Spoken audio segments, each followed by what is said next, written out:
What is up, everybody? Solomon here. Super excited to be with Genfinity, interviewing a multitude of projects across Web3. Today, I'm really excited to be we're going to be diving deep into a lot of different ecosystem projects within Hedera. This first kind of half hour here, we've got Earthlings. So we're going to be talking about gamification. We've got Grelf coming on in about 30 minutes. We have Swisscoast and Bonzo and HBAR Bull coming on at 11 a.m. Eastern for a good hour on DeFi. We have Jim Nazar from Acoer coming on at noon for about a half hour to talk healthcare. And then we've got Dovu rounding us up to talk ESG, carbon credits, and sustainability, all built on the Hedera network. That being said, let's get into Earthlings here. I know these are kind of rapid fire, so either Patrick or Joey, if you guys want to just tell us a little bit about what Earthlings is, that'd be fantastic. Yeah, I'll kick it off then there. Yeah, so that's actually always a question that you can answer in many ways because we do so much. So we are first and foremost a game where we really try to emphasize the gaming aspect and the beauty of the game to really get the Web 2 quality on Web 3 as well. So we're an open multiplayer experience, actually, I would say, and where we really what we show now is also what you see is what you get. So I've got some footage lined up already. So for people who don't know what we look like and what we are building, it might be good to show in a second what they can expect when they look at our game. So we are a game, but we also implement the power of Web3 in several ways. One of them is ownership. We have some unique ownership features, actually, where you can really own a whole town or a village, where you really interact with the people that own a plot in your village or town. But as said, the focus is actually gaming, but it entails so much that I can already talk just for an hour on the things that we will be doing there. So, but maybe we got a video lined up. Maybe it's good for people who don't know us yet to see what the look and feel is, for instance, just for a village. And later on, I would love to see to show another trailer that we didn't feature just yet. Sure. So I will play this first video that you guys have lined up here. And yeah, we'll go from there.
We're testing the boundaries of technology, gentlemen, in real time. It looks awesome, though, Patrick. So can you tell us a little bit about what we kind of just watched?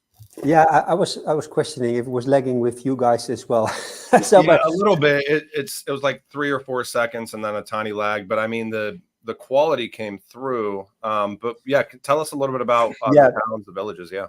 Yeah, that's what we try to show. Many games do it the other way around. They first build a very cool trailer, and then you just have to wait and see if the game looks the same. What we do, we first build the gameplay, and from that, while we are building, we're showing the community what they can expect. So if you own a village in Earthlings land, this is what it will look like. So you will really know what to expect already early on. We have a town trailer as well, and a city trailer, but all these three actually are already still being upgraded, because the community wants to see what you're building, of course, but it's always work in progress. So it's gonna look better even. So actually that. Are you still there? Yeah, I'm still here. So I know we have... Oh, go ahead. Sorry.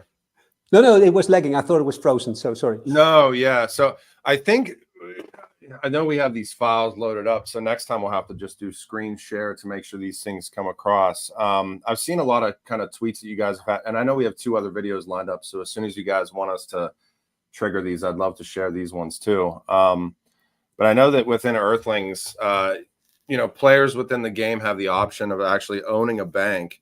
But there's aspects you guys are already doing right now to participate in banking with what you guys are doing. Which one of you guys kind of wants to talk? I've seen the tweets recently about kind of the banking ecosystem stuff you guys are doing. Talk to us a little bit about how people can participate already. Yeah. Can you see my screen? Yes.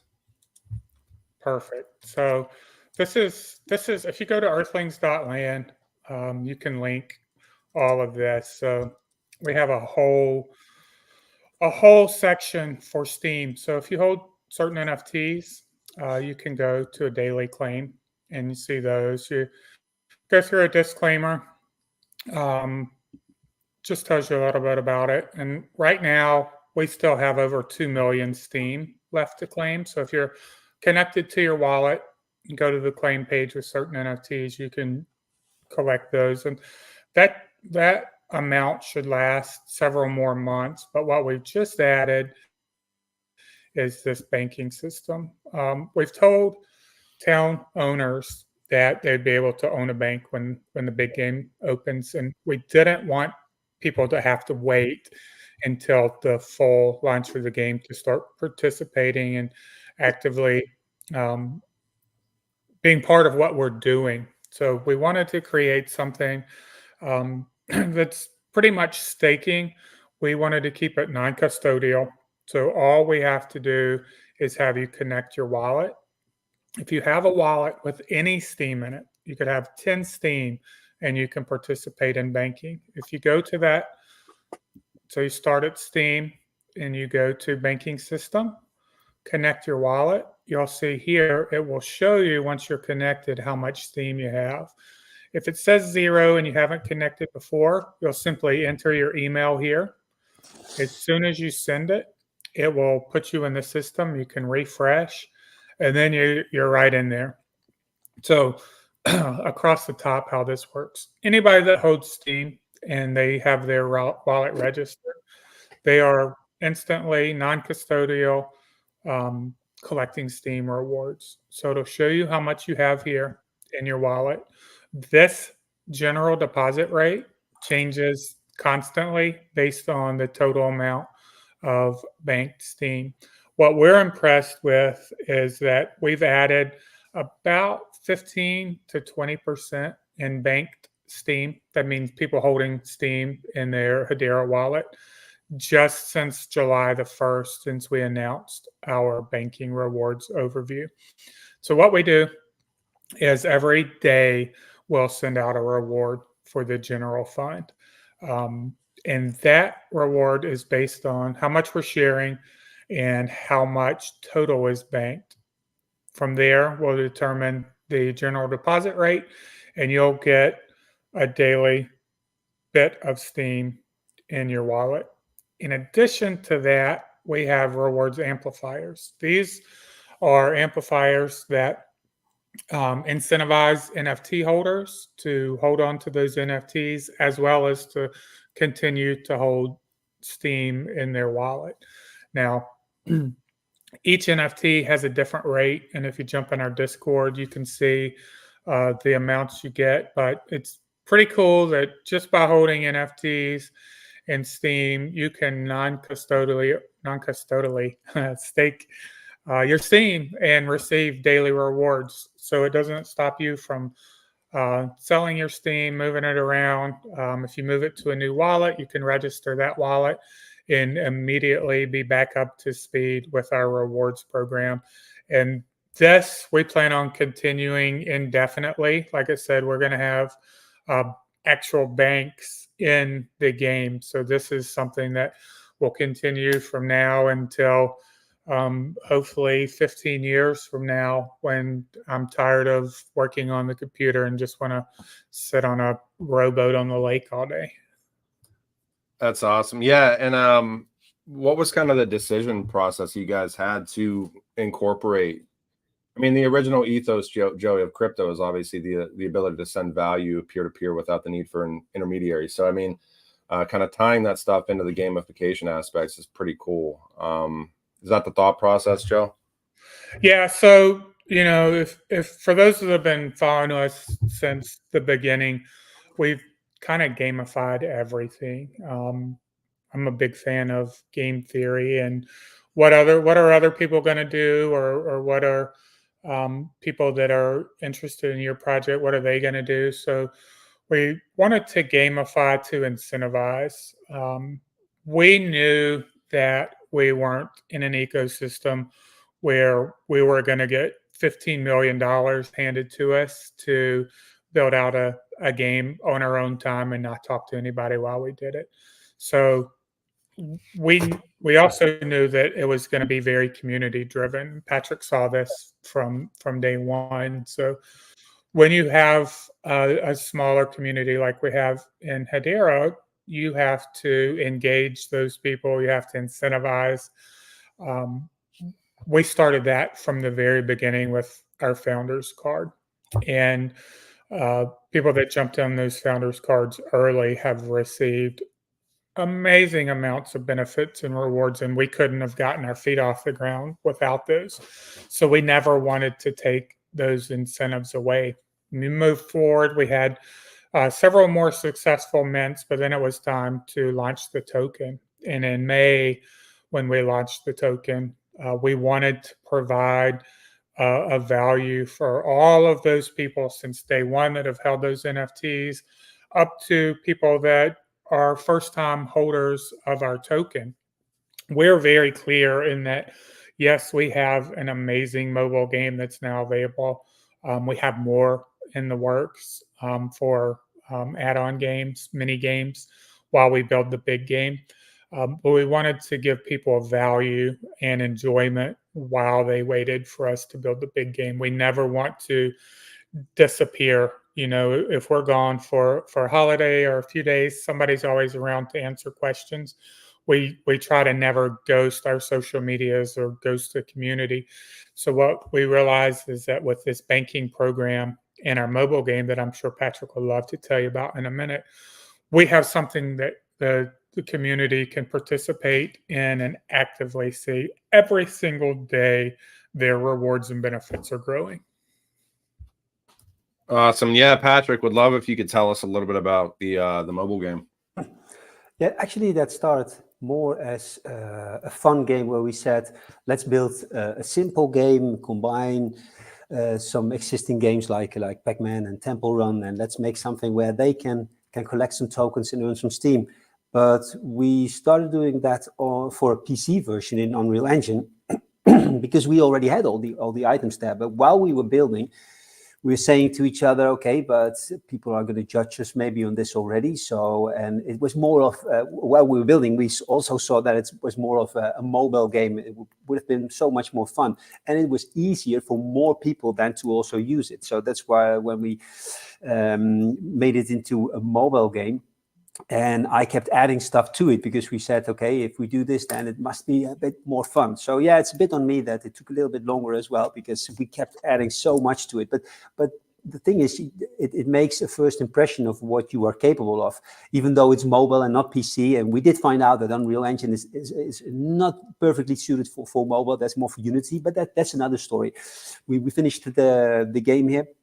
And now it's on open beta testing for everyone on Android and iPhone. We're now finalizing the claim page where people, well, now they can of course test run it and get in the top 10 charts. But we're finalizing the claim page where you can really also soon get your Steam rewards as well. But it's as Joey said, we're making these games because the main game on PC, that's a very big build. But we wanted to get this community engagement going as well. So these mobile games will keep engagement with the community at the same time that we're building out the bigger game. And we're already lining up the next ones because this mobile game, it's fun, it's nice to play, but it was focused firstly on the community. So it had a whole other start when we were building. And this next game that we're building for the mobile, that will be very much, will have a bigger focus on Web2 gamers from the start. So it's going to be a very different game. And but we're going to show it, of course, when we have first layouts ready. And so... But it's in the making, and we're planning to extend more there. Also going, because we have a dual token. I'm going to kick it back to Joey here now, because for that we also have a dual token system, because Web2 players, of course, want to use another way of gaming where you don't want the wallet to connect. And I'm saying too much already. Joey, you say something about the dual token system. Yeah, so we've all heard the argument. Web3 games aren't good for Web2 gamers, and they hate it, and never shall the two worlds meet. And with good reason, you know, as Web3 games started rolling out, there is a good argument. As a former gamer and with friends that are huge gamers, and nephews and nieces, when you go in to look at some of the older and some of the newer Web3 games, what's the first thing you see is, let's connect that wallet. Well, you know, somebody that's never held a token in their life and they want to check out a game and they're told that they have to connect a wallet. And so maybe they figure that out. And then the next step is, hey, guess what? You've got to buy one of our $50, $100, $300 NFTs to play. That's yeah, totally that's a bad turns taste in people's mouths, right? Totally So, turns people away. Yeah, so we've kind of wanted to flip it around. Why is Web3 gaming good? Like, you hear all the negatives about it. Why is it good? And it comes down to ownership, right? You actually own your assets and everything in the game. And then if you have tournaments and things like that, it's immutably there, so you can always check back and you can keep things fair and ordered and help keep people from cheating. And it takes, for us, the way we see it is, we're taking some of our future profits and we're giving back to those people in the community that own our assets and NFTs and play our game. And hopefully we have more people playing our game for fun than just to earn money, right? Because that's the whole goal, is for people to jump in and say, this thing is amazing. By the way, I've got 15 new NFTs that I can go sell when I'm done using them, or to upgrade. That's the biggest incentive for Web3, is that ownership. With the Web2 people, what we also realized is we don't need people having to connect a wallet. So we have a dual token system, which is water and Steam. Nobody's had any water yet. Steam is available in the market. It's on exchanges. You can go get it and get it on Saucer Swap, and trade it and have it in your wallet. What water will be the off-chain token that works like any coin or token you get on any mobile game. Roblox, any of their tokens, works just like that. You can find them, you can buy them, you can go in and get skins with them, you can enter contests with them. We have that water token.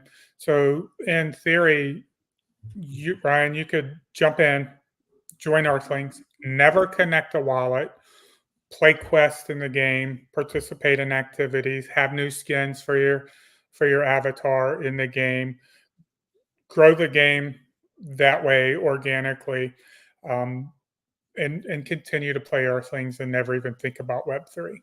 What we will do is incentivize those players with the steam that they may earn in the game, or they may stumble across an NFT skin in the forest or during a quest, and it says, hey, if you want this in your inventory, let us show you easily how to create this wallet, how to manage that wallet, and here's how you move through. Kind of like you've seen with I use them as an example because 100,000 people are using them every month. Karate Combat, their wallet's super user friendly and easy, and we want ours to function the same. That it's almost second nature for people using that interface, and it's not tedious and confusing and scary.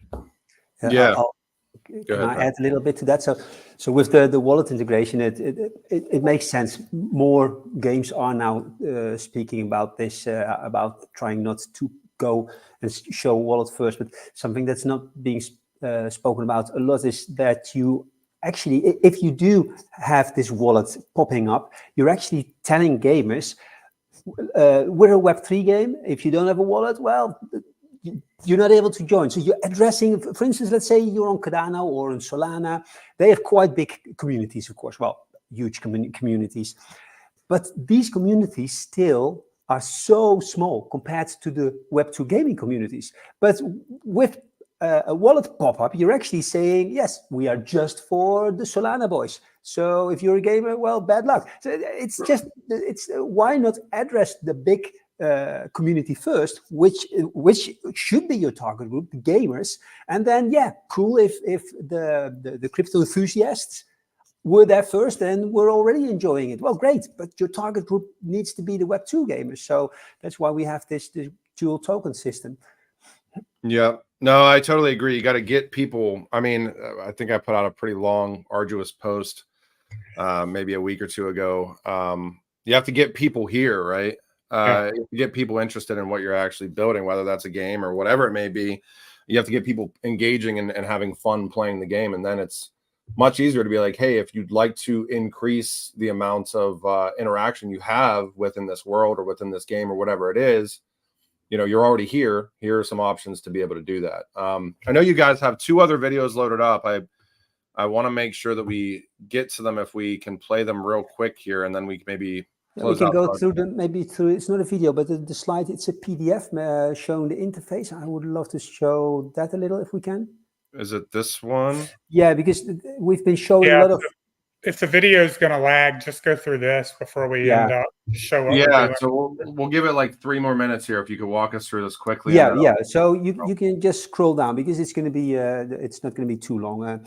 But so the thing is, we're now finalizing. We're putting the dots on the I for the player interface, because we've been showing all these videos with these biomes and showing the world that we're creating. But people want to see, of course, what will the game look like when I'm playing it. So this is almost finalized. We're still changing little things here and there, but the next videos that will come out, I'm not saying it's going to be tomorrow, but we're working on it now, is where you can really see what it will look like when you, the chicken is, by the way, pasted in there in Photoshop, but so Marcel didn't get the screenshot in time but this is just an example for Marcel creating these text balloons also. So we're now really creating finalizing these UI screens. So because this is what people want to see as well, of course. Okay, you're building all this landscape, but what will it look like when I'm playing? So we're now working on this as well. So that's why I put this in as well. We showed, so this is, by the way, the inventory that you see when you are on your plot, because it's going to be different than the inventory when you're walking around. And some of the community saw some of these images already in an earlier stage, but we didn't really get this out yet to the big audience. But it shows that now we're also connecting the programming that Quinten already did to this interface. So the next videos will also show more of this kind of stuff where you really feel the gameplay. So this is really cool. This reminds me of almost like, wow, for those of us that have been around for a while, the kind of the old school RPGs where you had a lot of ability to like interact. I don't know, Joey, if you remember back on Nintendo, there was a game called like Maniac Mansion, where you had like a huge inventory and you had to like interact with certain things to be able to, you know, get through the game. And this is pretty cool. That's spot on, because the game's got a little something for everybody, right? We say family friendly all the time. We pound that home, but some of these quests will be very adult task as far as having to really use your brain to solve these things and interact. And yeah, there's so much coming. It's so exciting. I wish we could just spill it, like Patrick said, for an hour and just talk about what we're going to do, but then that just gets you in trouble, right? And this is actual like screenshots of like gameplay, right? So I mean, yeah, so this is what the game is going to look like. This is when you're really in cool. the game, and you can pan out, zoom in and out from your character, so you can get closer and stuff. And there's some placeholders still. The pins need to be in a more stylized way for the menu. We'll have some menu items grayed out. If you have a backpack, then you'll have more space and stuff like that. But you need to grow your inventory and grow your strength and capabilities. We don't want to be that Web3 game where you buy your character and boom, you're upgraded to the full. Well, that's not what gamers want. Yeah, of course, some characters have some options and abilities and a higher starting level, but you need to play the game to get even better and more equipped. But yeah, so some items will already have some great features already, yeah. Well, I think it looks awesome, guys. And like I said, we're testing the bounds of technology on these live X spaces. And I know we're kind of so I'm kind of testing these out to see if 30 minutes is enough time as we move forward with these. But I would love if you guys had any, you know, just quick closing thoughts for us, and I'll get Grelf up here in just a second. And for those of you guys watching right now, we've got Grelf coming up. We've got a DeFi panel and showcase coming up in about 30 minutes or so. And then we've got Acoer for healthcare. And then we've got Dovu and ESG. So, but Patrick and Joey, any closing thoughts you guys have? And let's definitely do this again. Go ahead, Patrick. Yeah, great. Yeah, some closing thoughts. What we try to do is also at times educate the community a bit. So try to look at what to look at when you jump into a new Web3 project, especially in gaming and metaverse, and ask yourself to look at the long term. Ask yourself the questions. Okay, so if this is a metaverse, what is their plan to have real players in there? Because if you look at Decentraland, just Google it yourself and you'll be astonished that a multi-billion company just has a few players in there. And why is that? So when Joey and I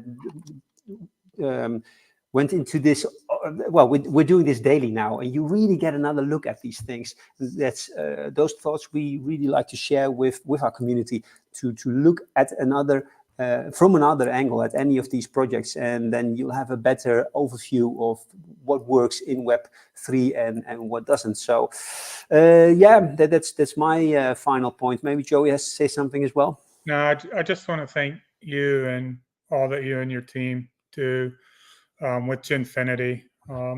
The effort and the great work and content you all put out is amazing. Thanks for having us kick this off today and help test the bounds of technology. And there's some amazing and brilliant people following us, and it just goes hand in hand with what you always provide to the people. So thank you so much, and we really appreciate it. Yeah, I mean, looking forward to getting you guys on again. The game looks awesome. I think that's the first like gameplay like images that I've kind of seen from you guys. I know we've seen the trailer, so I told you guys a while ago because I'm not financial advice to anybody, but I had I still do have a founder's card through Earthlings and everything else. So I try to engage whenever I can, and you guys are just doing killer work. I know it takes a long time to build kind of a AAA gaming experience, and looking forward to everything that you guys come out with in the near future. So I'm going to hop you guys down real quick, or if you guys can, and then we'll bring you guys on again, and I'm going to get Grelf up here. But thank you to Joe and Patrick from Earthlings. You guys can check out Earthlings at earthlings.land. And go play the mobile game, guys. It does exist right now. Look, something in Web3 is actually live. So Steam Runner, one word, search it in either app store and you can find it. Should have a wolf on the logo. Awesome. Thank you. One word? No? Spacing. Well, That's we'll one see. word. Try Yep, them both. one word. Okay. Later, man. See you guys. Thanks again. Hey, Grelf. Wow. Who's this handsome guy to the to my immediate left? I know, right? So how's everything going with you, Grelf? I know it's been interesting. This is the first time that we're trying to do one of these kind of lots of different Hedera builders in one place. And I know you're down there in your stump. We've got about 30 minutes with you or so. Maybe tell us a little bit about yourself, Grelf. Well, let's see. I mean, if we're assuming this is the first time anyone's ever heard of me, they're probably, well, pretty confused, I would say. You know, just speaking to them, it's okay. Don't worry. I ain't gonna bite you. I'm curious from your standpoint, because you are the first meme on the Hedera network. You know, and I know you have some pretty strong opinions about the power of community and blockchain and Web3. What do you think the Grelf represents into not just Hedera, but what does Grelf represent for the world? Well, I think Grelf represents,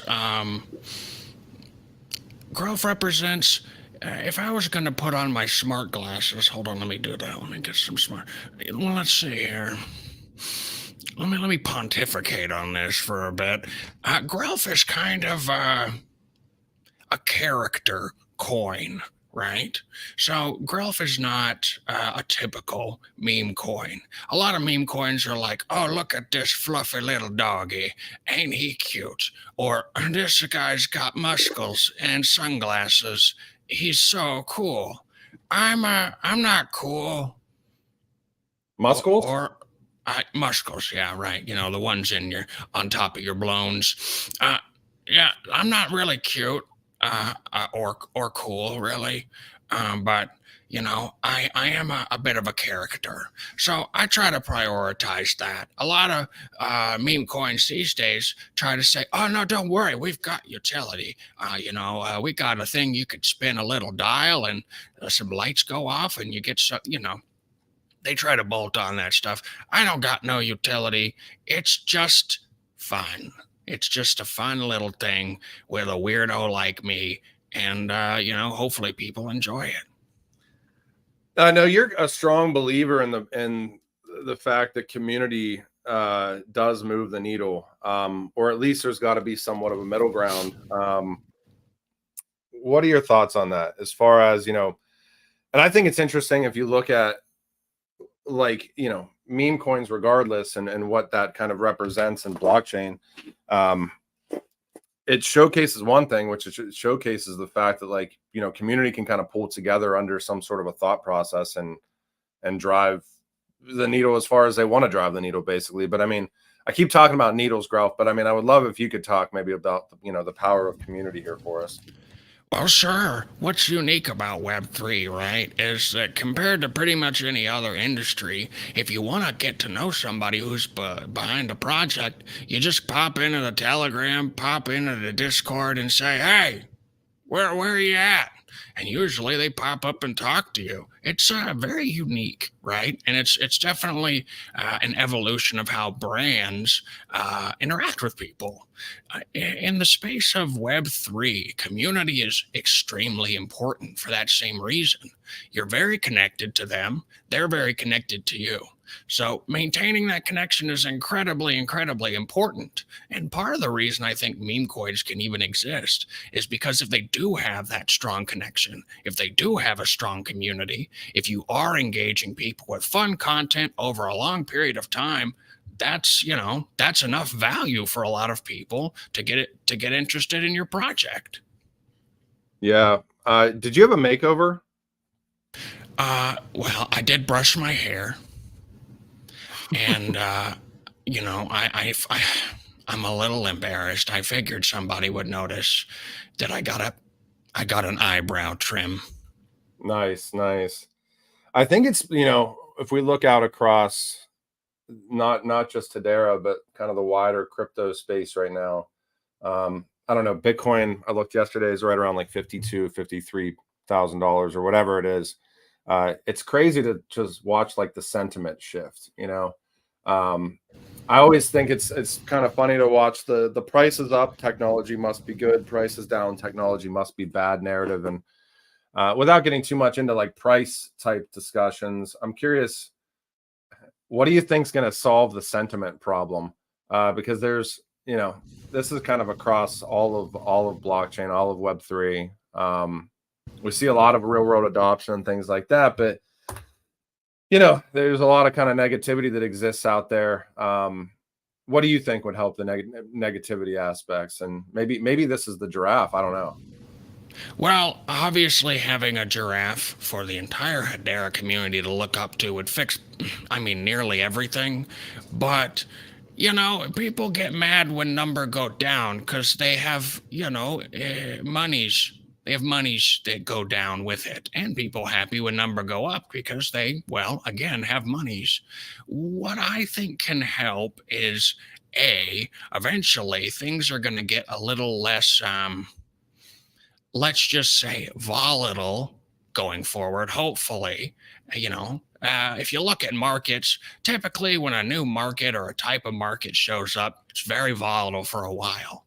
And after a while, things start to settle down. Usually that's because, you know, players exit, things consolidate, and, you know, things get a little more normal. So I would say, you know, that's the first thing, but that's going to take a while. Second thing is, if you can get invested in a certain number of projects that you really believe in, you know, and just kind of take your time and say, okay, you know, this is not going to be something that, you know, makes me a billionaire overnight. Hopefully that kind of sentiment stuff can change, but unfortunately, I don't see it changing super often. Every time Grelf pumps, I get scared because I know eventually number going to go down. Things go up and down in a volatile market. That's just how it works. And I know people are going to freak out when that happens. They're kind of nice to me when the number goes up, but not really. They're usually just like, make sure it stays up, please.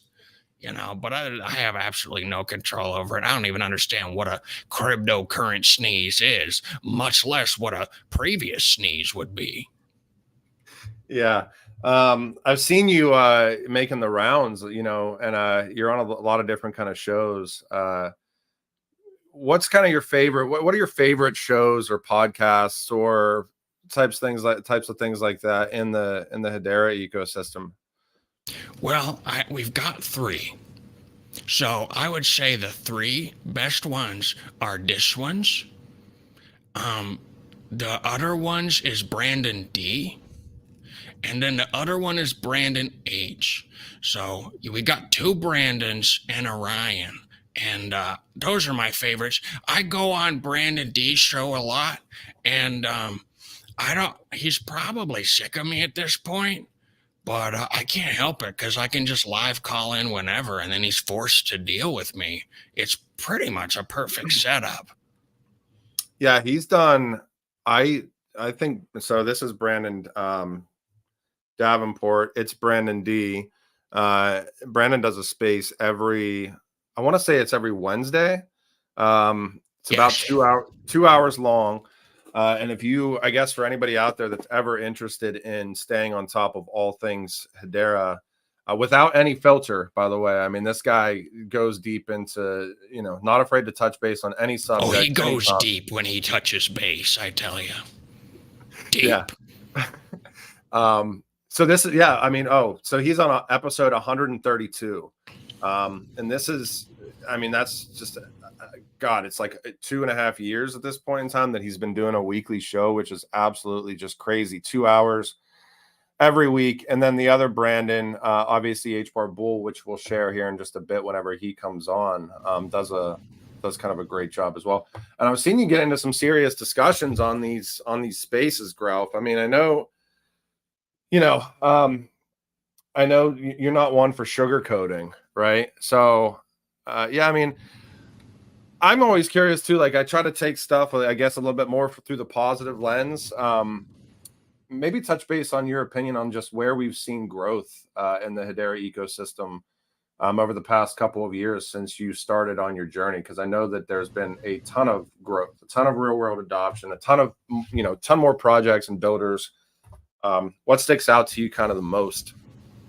Well, I think the biggest thing that sticks out to me from, I would say, kind of the start of having stuff for the community to do in like 2021 to now is, well, there's been some angy boys, but mostly it's kind of been a bit of a maturing, right? When there was lots of projects coming out in 2021, ain't nobody was doing no due diligence at all. They're just like, Lord, hallelujah, someone's coming to Hedera. Let me buy all their stuff. Oh no, oh that didn't go so well.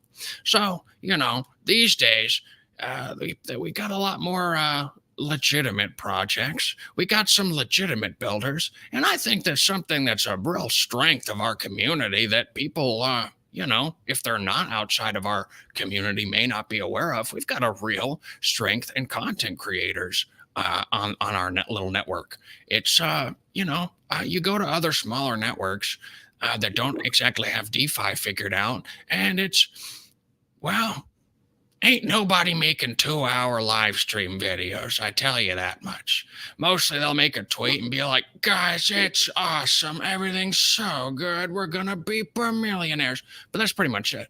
Not a lot of people are actually talking or even critiquing or even like weighing or having discussions about things. It's mostly just kind of the same stuff that we were all seeing a long time ago, but still today. So I think there's been a lot of positive change and maturity in our ecosystem. There's so much to do compared to back then, but it's funny that some people are, well, they feel like it's worse somehow. Yeah. Oh no, there's a ton more stuff. I mean, there's actual things to engage with. I remember whenever I think when NFTs it kind of went live on Hedera, this maybe 3 years ago, something like that, 2.5, 3 years ago. I mean, you literally had people behind the scenes like DMing people and then manually sending funds and manually receiving NFTs. And it was really kind of a cross your fingers and trust-based system. Another guy that does spaces all the time is IPEX. I see him do like a daily space. That's at IPEX_ HBAR. But yeah, I mean, I'm curious, we look across the entire space right now. What do you think's what's gonna be the shift here? Not just for Hedera, but for the wider crypto space. What do you think's gonna catapult us into, the future of, let's call it this cycle, if it is a cycle at all? Bitcoin needs to go up. That's pretty much it, right? Pretty much, yeah, pretty much. Bitcoin needs to go up, and then everybody will suddenly, out of nowhere, come up with all these logical justifications why now it's all good, baby. Suddenly all the news will hit and they'll be like, oh, well, that announcement's obviously why, HBAR pumped. Looks like people are doing a good job now. Looks like the people at Hedera, they got it figured out these days. It's got nothing to do with Bitcoin, Grandpa Bitcoin dragging us up by our undies. No, we've got it all figured out. This is a logical space. This is a tech-based space. No, the number needs to go up, and then everybody will be a lot happier and will be more willing to receive information. Are you still trying to get a giraffe? Is that still on the table? I saw that there, is there any traction with the giraffe? I mean, for those that don't know and that aren't aware, you filled out a grant with the HBAR Foundation for a giraffe for all of Hedera, not just for you. But yes, not just for me. Well, going for the grant with the HBAR Foundation didn't pan out. So I've expanded it to demanding from all of Hedera a giraffe.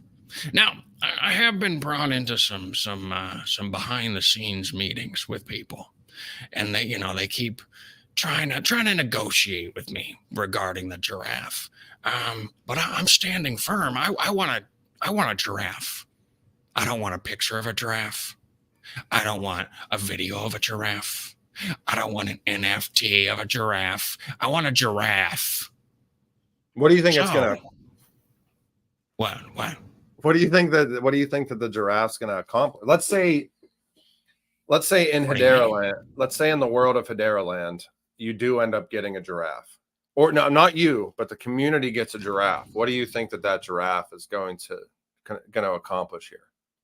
I mean, if you want the secret sauce of the whole thing, here's the deal.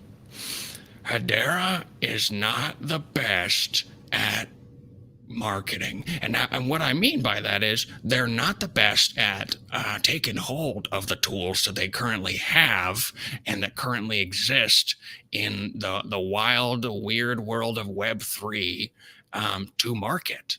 And I think with the giraffe thing, if the news media people, one of their favorite things to post about is not, look at this new tech from this crypto company, it's going to change the world. That's not their favorite thing to post about. The favorite thing to post about is look at these dumb little crypto babies. They're doing something silly again.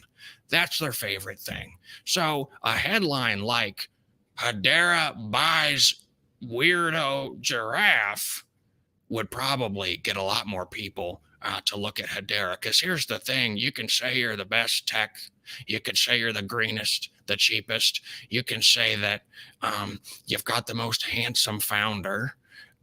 It don't matter if nobody knows what Hedera is.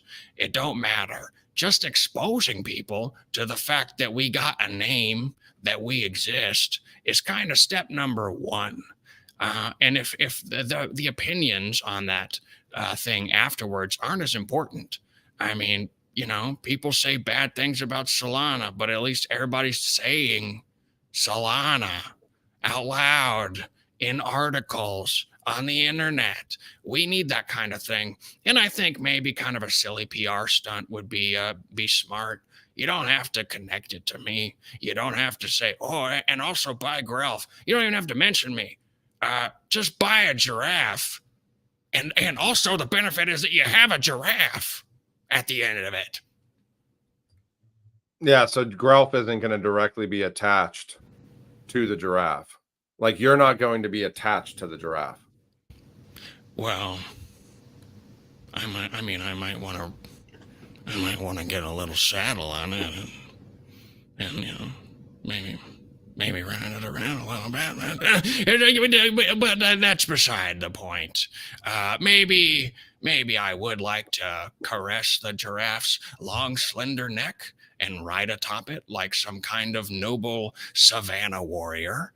Yes, possibly, but that's not the important part. The important part is that the Hedera community has someone to look up to, and also marketing stuff.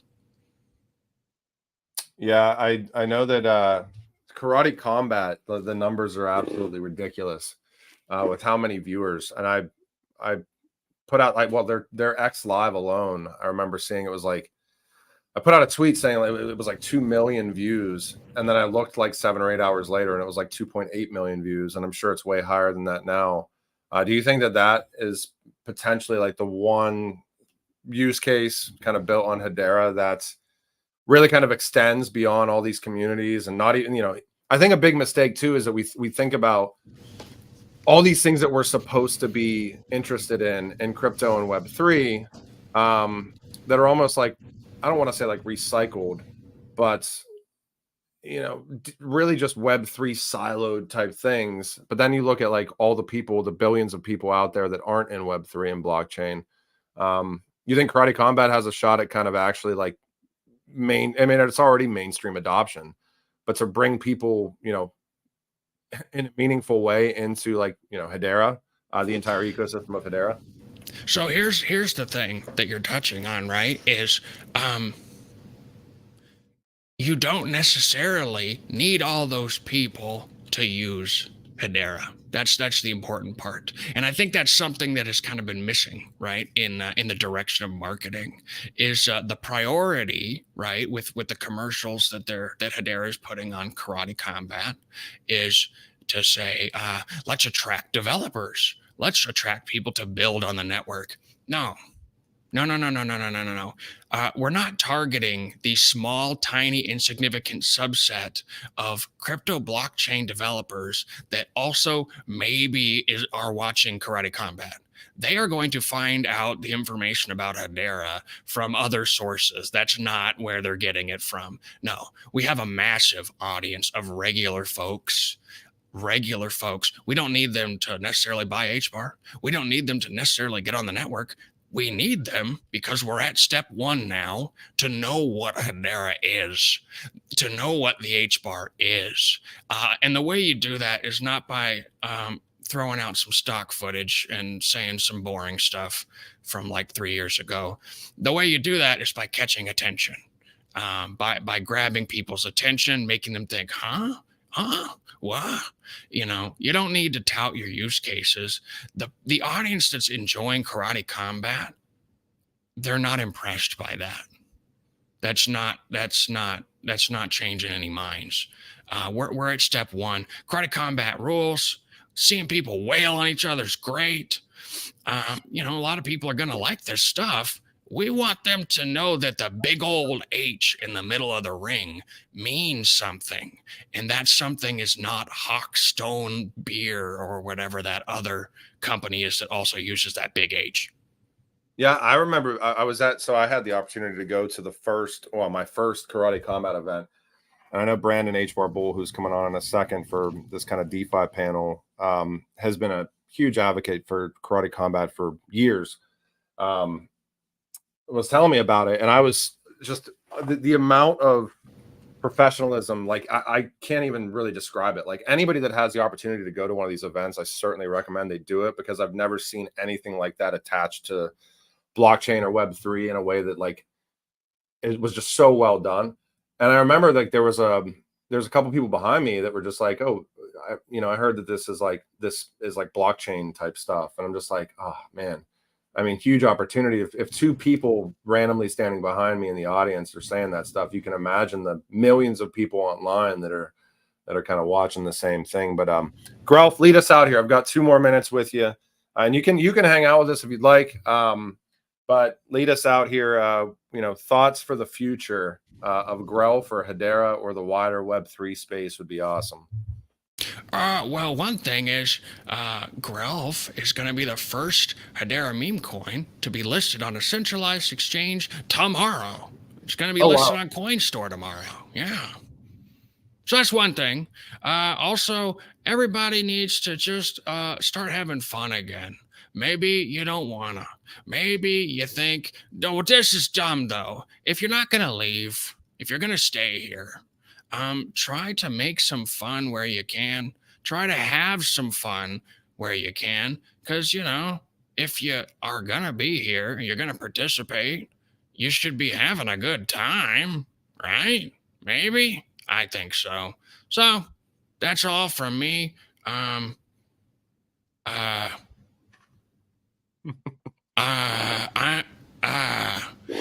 that's what I'll stick with.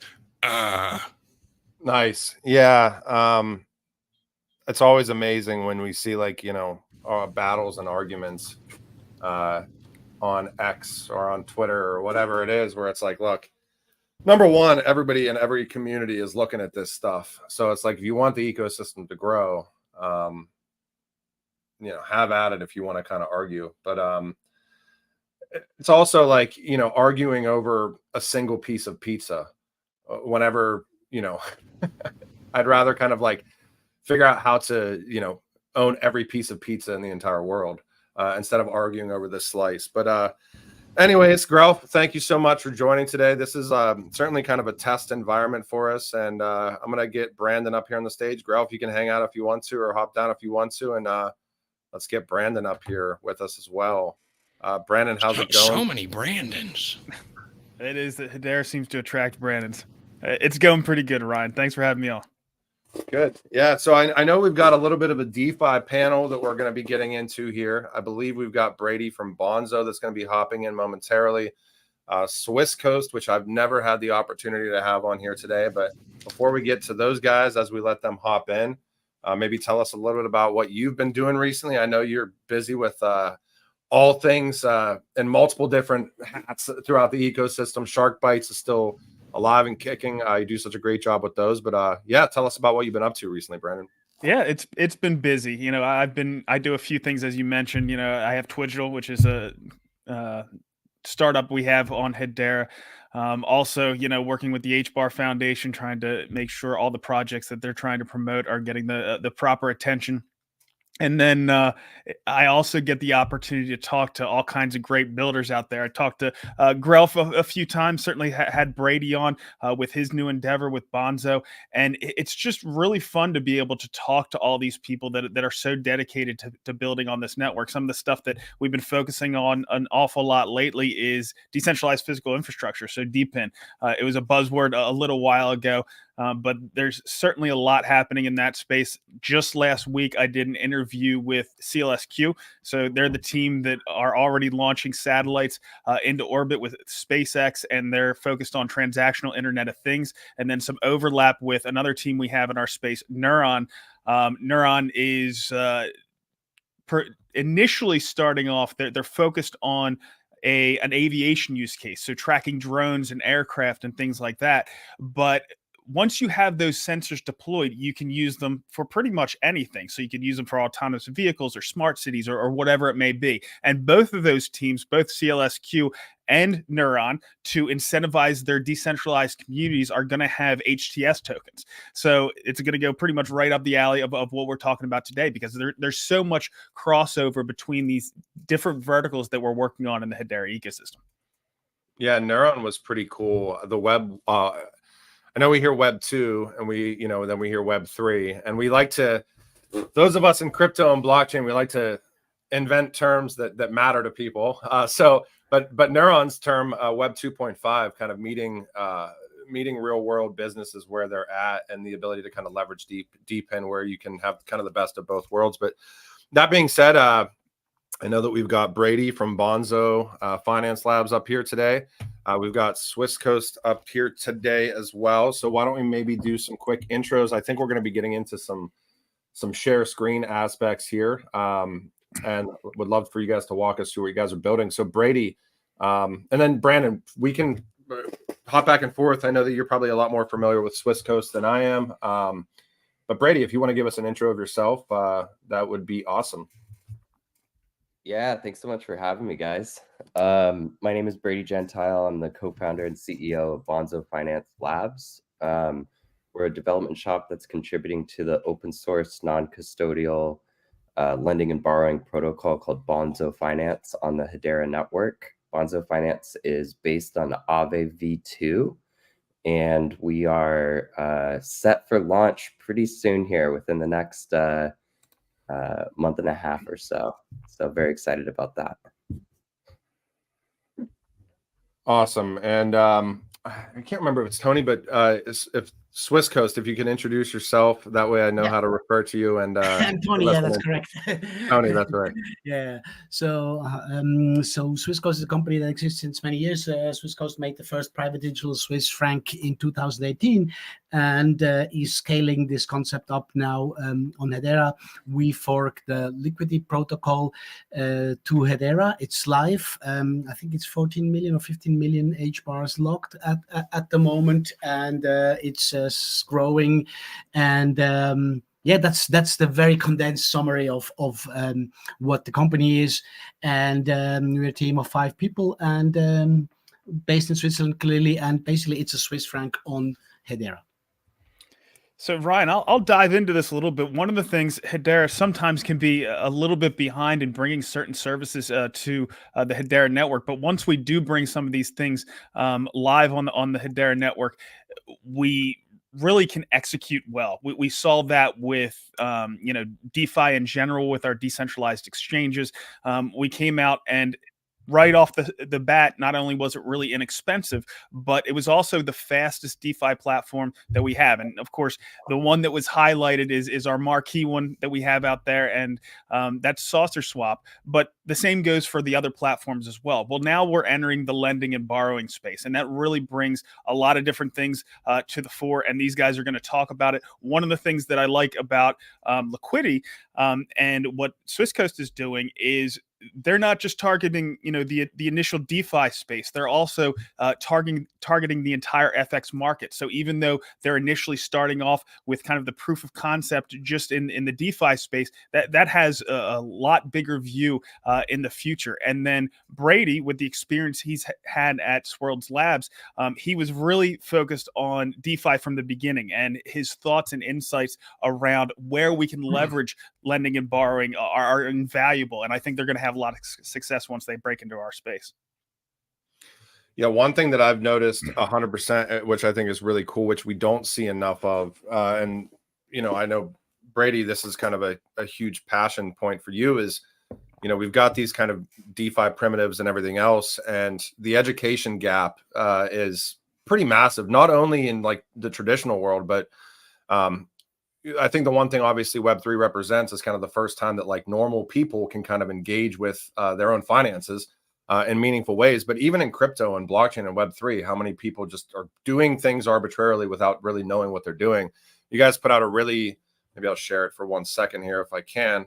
But you guys put out a really kind of nice breakdown here, unlocking DeFi 2.0.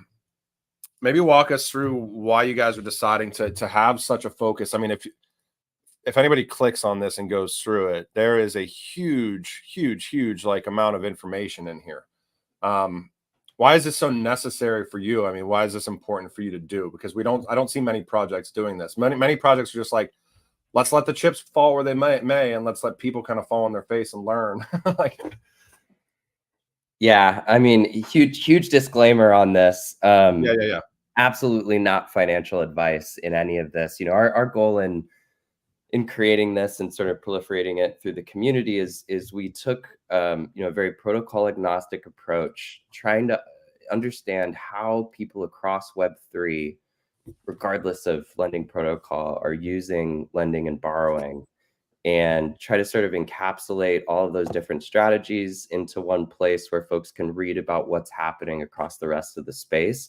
And then, whether you're on Bonzo, whether you're using Serio, HLiquidity, whatever, a lot of those strategies are applicable. And like you said, I think the most important thing right now is education for the ecosystem that we've built. We're approaching this thing that we're calling DeFi 2.0. And with DeFi 2.0, there's so many different types of functionalities that are quickly becoming available. Oracle's enabled things like these lending and borrowing protocols that we've got. We've got bridges coming online in a couple months. There's a lot of new types of applications that are being made available, and a lot of people that maybe don't necessarily understand how to take full advantage of the functionalities that these protocols are offering. So I think it's really important to educate everybody on what DeFi 2.0 looks like on Hedera, even prior to these protocols going live, trying to get them to understand and start thinking in ways in which they can take advantage of these new functionalities. And we saw the same thing with DeFi 1, where Saucer Swap came online, and they were probably the largest advocate of this, and we're trying to follow in their footsteps in the sense that they put such an emphasis on education on how to use decentralized exchanges and supply funds to liquidity pools and swap assets and understand things from like a conceptual perspective of like what's actually happening with these smart contracts on the back end when you participate in these activities, and then finally also like risks involved as part of that. And their team was super responsive. I always had random questions when they first came around, and they were just very quick to help answer those. They provided a ton of content and videos and documentation and other things. And I just, you could build as many protocols and functionalities as you want, but unless you have users adopting it, it doesn't really matter. And so I think it's just getting everybody up to speed is one of the most important things we could do right now. I think this is an interesting. If I might jump in, and please stop me if you don't want me to jump in. I think this is super important. We find that in our Discord channel that this is the biggest key for retail adoption. I think the education on enterprise side is also super key. They need to understand what is an immutable protocol. How does DeFi work? What's AMM, and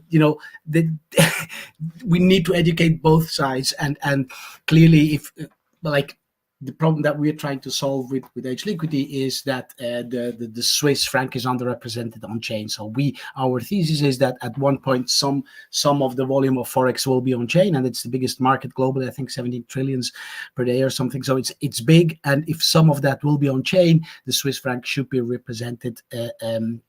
Like on traditional markets where it's about between 5 and 6%, and so we have to educate these players that look at these markets, and clearly they're not going to enter tomorrow, but we do this education in informal talks, in trying to onboard bigger companies or organizations that do have cross-border or treasury management issues that they need to manage, and it's interesting to see that still I'm so a bit frustrated because like I'm in DeFi since a while, and in blockchain since a very long while, that the concept of atomic swaps has still not arrived at decision making level, C-level companies. And it's like, guys, it's here and it's happening, and it's 24/7. Oh wow, it's 24/7. Yeah, it is.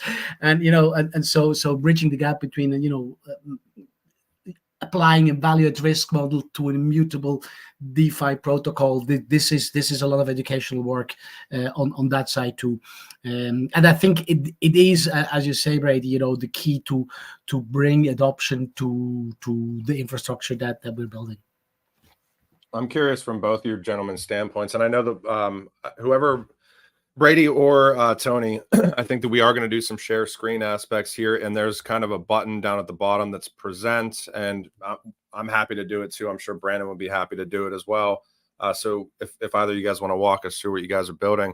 But I guess from both you guys' standpoints, like it seems like to me from the outside in that there's kind of a lot of different things converging at once, where you talk about traditional financial institutions coming on chain and leveraging liquidity directly on chain. But then we also see kind of like verifiable credentials and levels of compliance and the digital identity aspects that are all kind of pulling together. Is it kind of a waiting game for all that stuff to kind of come about in meaningful ways? Is it jurisdictional?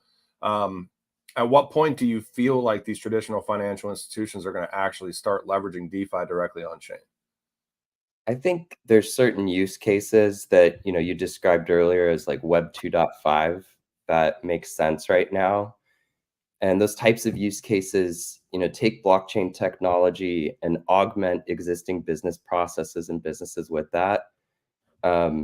My personal market thesis is that blockchain tech, and specifically like public blockchains, are such a disruptive and supplemental versus augmental technology that will watch this sector of emerging technology play out the way that we've seen it play out in any other time there's been an industry of emerging tech, where it completely supplants the financial system that we have today, at least in this case. So I think there's going to, at first, be a lot of things where there's the emergence of applications and use cases that compete directly with banks. We're starting to kind of see that, where you've got, USDC is probably a good example that's backed by treasuries. We're seeing like tokenized treasuries and exchanges for that. There's some like glimpses of competition that's being created. But if this plays out the way that emerging tech always has, I do feel like there's going to be a lot more disruption, but I also think it's going to take a lot more time given the sector that's being disrupted in this case. And, a lot of it comes down to not having the sort of peripheral systems in place for an existing maybe legacy organization to adopt this technology in a way where it can really integrate with everything else that's been built.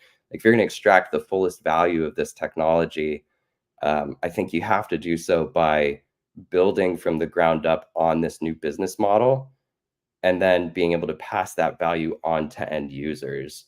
And if you're only sort of taking a little bit of it and passing a little bit of value, I think it's going to be really hard to be able to compete.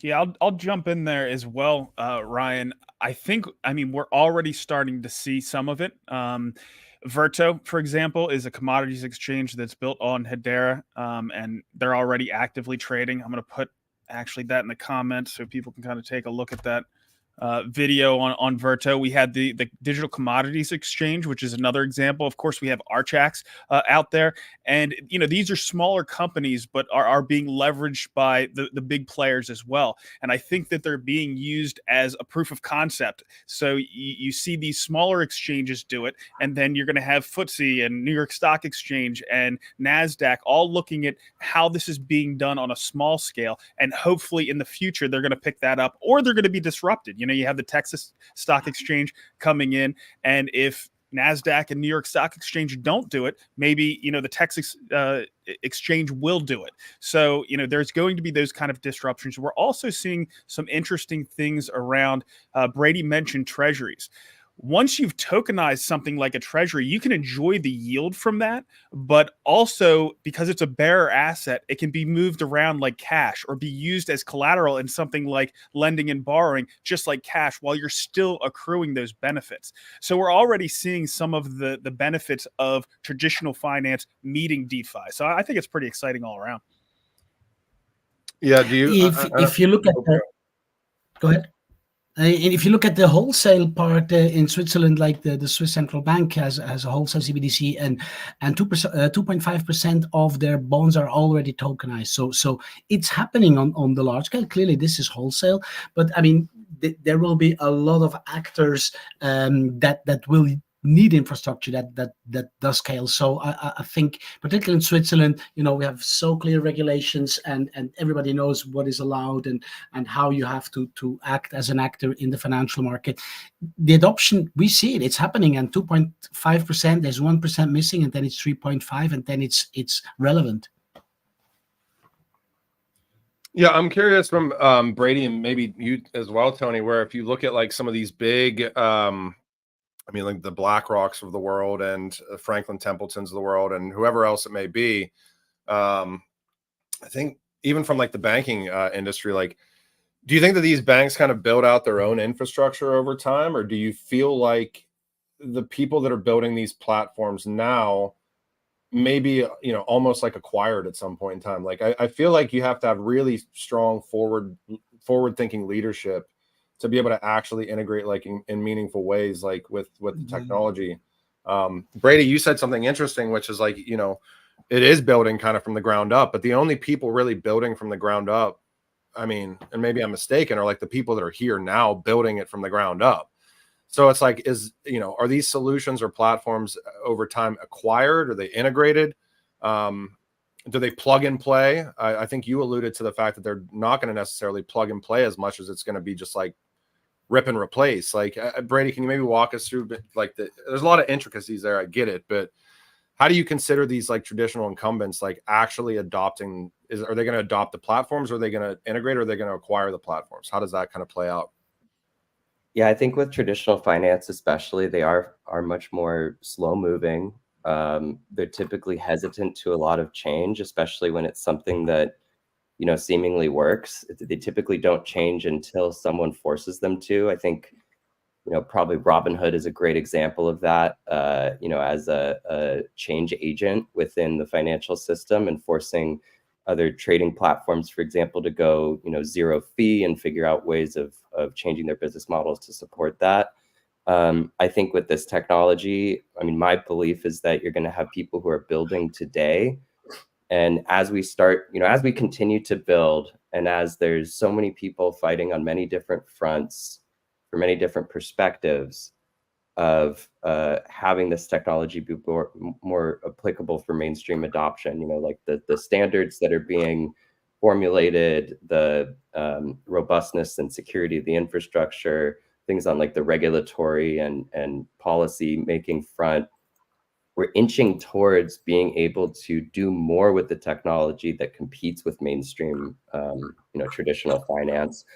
And so I do think that you'll have at some point something that comes along that does directly compete, and maybe it starts with a small use case that is very narrow, but it does directly compete with something that is very grounded in traditional finance, and then that is used as a wedge to be able to expand out into other use cases that sort of knock down the different types of things that are being done by that traditional financial organization. And the disruption typically plays out that way, like in any other industry that you look at. When you have something that's as disruptive as this, that typically is the way. I mean, that's not to say that like certain existing businesses can't augment what they're doing with blockchain technology. I think there's a lot of good use cases for that, especially when it comes to like, I don't know, like HCS with auditable data streams and just making things more verifiable and transparent. Like that's a great use case. But I also think that unless you're sort of building something from the ground up with this new business model in mind, it's going to be really hard to extract the fullest value of the tech and pass that on to users again. So like that's the one thing that I always just keep coming back to, is it's like the ones that'll win are the ones that are able to like in traditional finance, like reinvent themselves or cannibalize themselves the way we've seen historically. I also think, the question about traditional finance is like, it's a legitimate question because, we all wish to have these volumes and stuff, but you can say, well, there is an opportunity in what we're building and it brings added value to users, and let's build for the users that can benefit from the added value. And clearly we see that there is opportunity for enterprises, but why not also address people that are individuals and that they say, I want an alternative to bank savings or using traditional financial markets because I'm in a country with inflation, or because I'm in a country where the banking system is different from the banking system in Switzerland. Clearly, this is an opportunity. And even if we bring added value to not the banking system, we bring added value. And I think this is an important point. And we always compare ourselves to Liquidity, which is a super successful protocol. And basically we're saying, look, it brings added value. Whoever wants to benefit from it, go for it. And if you're slow because you're enterprise and you need to go through processes and budget rounds and internal politics and change management, so be it. But the question about, is it going to be disruptive because the technology allows it to be disruptive, or is it going to be incremental because the user have an incremental added value? I'm happy with either of them. I'm just creating opportunity spaces where I say, look, it's a tool. It's out there. We built it. You can use it. It's not our product. We gave it to the community. Anyone can fork it, adapt it, develop it, build on top of it. And so, yes, it would be great to have financial markets adopted on Hedera. But I was talking to head digital assets of a very big global company, and he said, we want closed systems. We're not going to, in the current stage, use a public or even permissionless infrastructure. But okay, that's fine. There's enough players out there that will bring tractions. And well, I still think, that there is sorry, I still think there is a possibility for tipping points and black swan events where, we're there. There's alternatives and it's up and running. It works. It has been proven solid. I think Tony. One thing. Oh, sorry. Oh, go ahead, Brady. I think Tony made a good point. He alluded to other countries, and I think going back to this concept of like just the disruptive nature of the tech. There's just like the emergence of maybe sort of green energy solutions. I think it's easier to implement things when there does not already exist infrastructure in place. So, with blockchain tech and like a new financial system, I think, countries that maybe have less of a infrastructure for finance in place, those are probably going to be the ones that can adapt to and change the quickest to this new emerging way of doing finance. I will say that speaking of refi, Brady, one of the things, Ryan, you mentioned is this going to be where we see like a lot of acquisitions? Are they going to the banks and exchanges going to do this stuff in house? I think one of the places where we are going to see a potential rip and replace is going to be in carbon markets. Talking to Wes with the Sustainable Impact Fund, it really has to be from beginning to end. And when you have one of those systems, which he is trying to build out, it pretty much has to be a replacement. So that's going to be interesting to look at. The next thing I want to get into, Ryan, and I hope I don't. Do you go ahead? Yeah, to provoke you. So I'm very involved in carbon markets since a couple of years with the foundation. I also have a foundation, and the problem I see there is, the market is working because it is opaque. Nobody has interest in transparency and efficiency. So I think the twist there, that can be regulatory, driven. It's like we need transparency, efficiency, but the market drivers, the ones that benefit from the market, they don't want a market to be transparent and efficient at the current state. So that's the only point that I want to make. I love what he's building. We're looking with another company also at The Guardian, because it's great tech. It really, brings the solution to solve a big problem that we have. We have 6 years left to solve the climate crisis, but the market is fighting heavily against it. That's the only point I want to say. Brandon, I know you wanted to pivot, and I want to share a screen too. So please, your thought in like 1 second, Brandon. But I think this is interesting because, like, Brady, you bring up an interesting point where it's like they're to utilize the technology, like, if there's not already infrastructure in place, those are going to be obviously kind of maybe the easier wins. I mean, I think a perfect example is that is if you look at the remittance market, if you look at like the SWIFT system right now, and, even like the stuff that Ripple was doing like a handful of years ago, I would argue that Ripple was probably about as close as you could get to the adoption that they wanted to achieve at the point that they basically had a lawsuit slapped on them, which was pretty interesting. But now it's interesting to watch that shift with Swift over time, where it's like, back in 2015, Swift wasn't talking about integrating digital assets or integrating, distributed ledger technology. And then Swift GPI comes out, and then all the integration starts to occur. And it's almost like they're integrating it in ways to make themselves not become non-existent, but it's not like a full reformation of things. And when you think about the people that it can affect, even from a remittance standpoint, like you look at like the gig economy with like workers living in one country, sending money back home to their families, not knowing how long it's going to take to get there, not knowing how much funds are going to clear on the back end of these things. I mean, you would think that that's an easy win for disruption. And maybe that's already occurring, but it's certainly not on like the scale that I would have anticipated looking at this space, even back in 2018 to where we're at now. So, Brandon, sorry, go ahead. Yeah, just jumping back to the carbon markets to address Tony's point, actually a couple points that he made.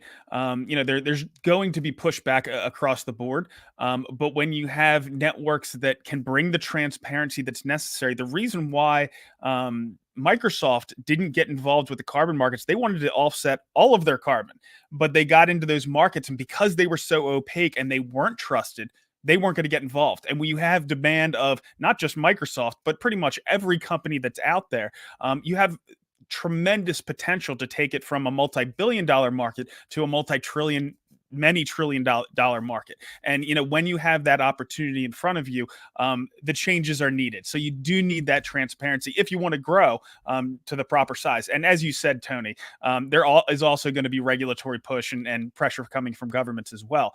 But, if they don't adapt on all of these fronts, when you have networks like Hedera that are 1,000 times more efficient than Visa, you cannot adopt it if you want, but the ones that do are going to have that kind of an edge. But I do want to shift over a little bit, if it's okay, Ryan, into the DeFi side of things here and get into some of the strategies that can be used with using these lending and borrowing platforms. I've had a great time using H Liquidity so far. I borrowed my Swiss francs. I deposited or essentially put into a smart contract my HBAR. I then paired that with more HBAR in a liquidity pool on Saucer Swap. Then I was able to stake those back on H Liquidity, and I'm getting their H Liquidity token, getting to the point where, I become an owner essentially of the H Liquidity platform and the whole decentralized nature, and I get to start to get those tokens as well, and participate in getting some of the benefits of that as well. So that's one strategy that you could follow. But I'm curious, both from Brady and Tony, how you see people being able to participate in your platforms and leverage them to get the most out of it. Brady, if you want to kick it off, I know you have some interesting strategies and ways you see Bonzo Finance being used in the future.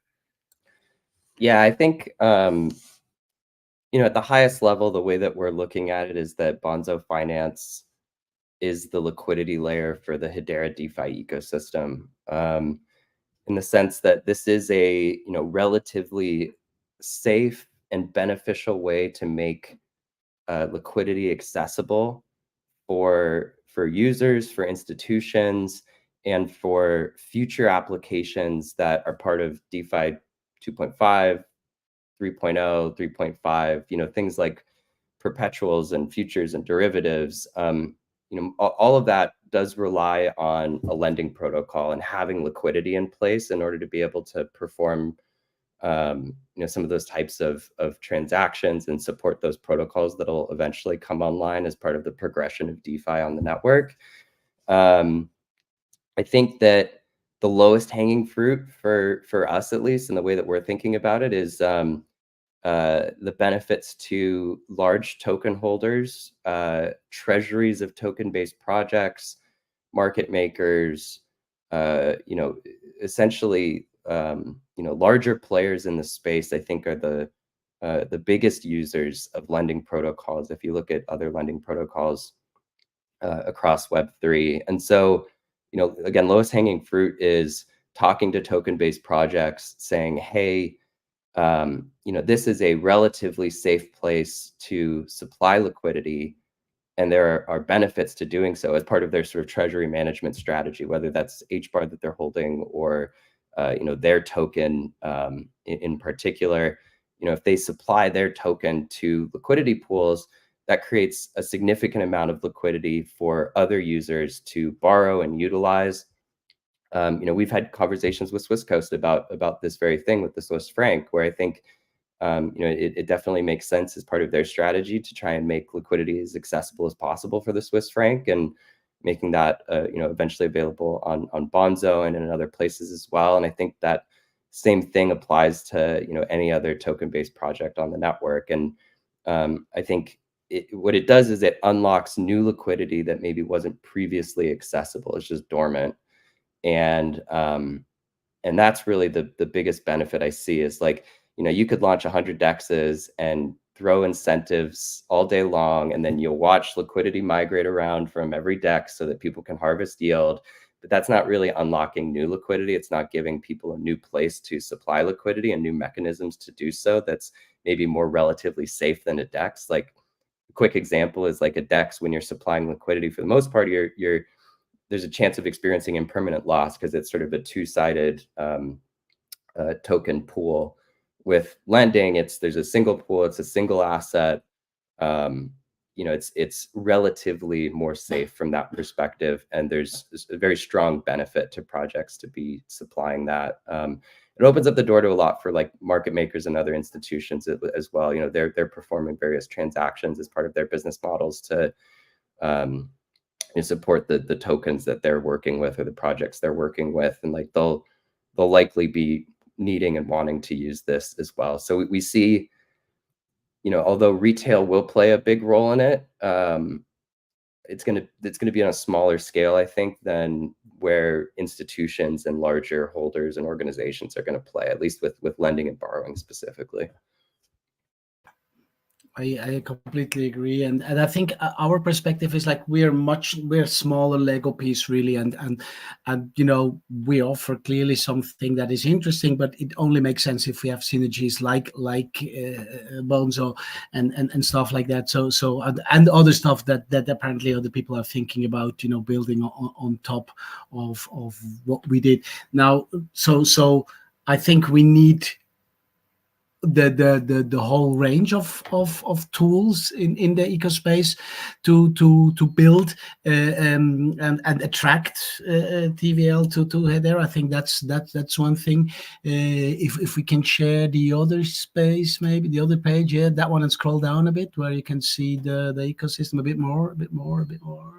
Yeah, here. So basically, yeah, that's an interesting element.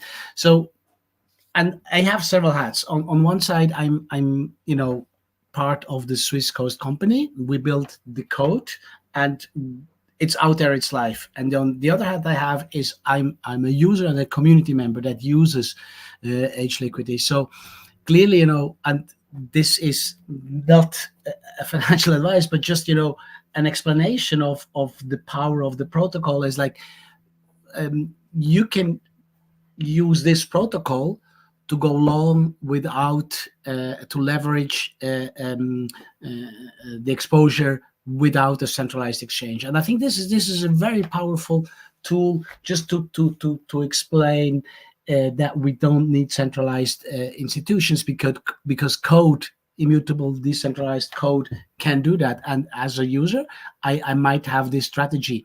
Now it offers different opportunity protocol. If you like risk, you can open small collateralization. If you say, well, I'm only interested in the revenue the protocol generates, then you stake the HLiquidity. If you say, well, I want to benefit from the forex mapping or the depegging, then you play the role of the pegger. And the protocol is anti-fragile. That's one step above resilient, meaning if it depegs in one side, you can make money, and if it depegs in the other side, you can make money. So there is incentive for pegging for actors on both sides. And I think that's also interesting. And from what I understand in the communication channels that I see, is that's interesting at the moment for users. Clearly, this is manual work. You have to go and monitor, and why not? It could be that someone programs a bot that goes and uses this anti-fragile system to make sure the peg is stable, and that's what I anticipate, that there will be bots for any arbitrage in any system. And that's when it starts to become interesting, because then you will have noise, you will have mapping of forex on chain, and this is where it's going to be interesting. I agree with that with regards to bots. Specifically for Bonzo, two of the functionalities that we're creating that are more developer focused and sort of bot oriented is around flash loans and liquidation bots. And those are sort of ecosystems in their own right, for the Bonzo ecosystem, where developers can come and create liquidation bots that come in and perform liquidations on users where their collateral drops below the amount that they've borrowed. And their liquidation bot operators are rewarded for participating in that to maintain the health of the protocol and ensure that creditors are made whole.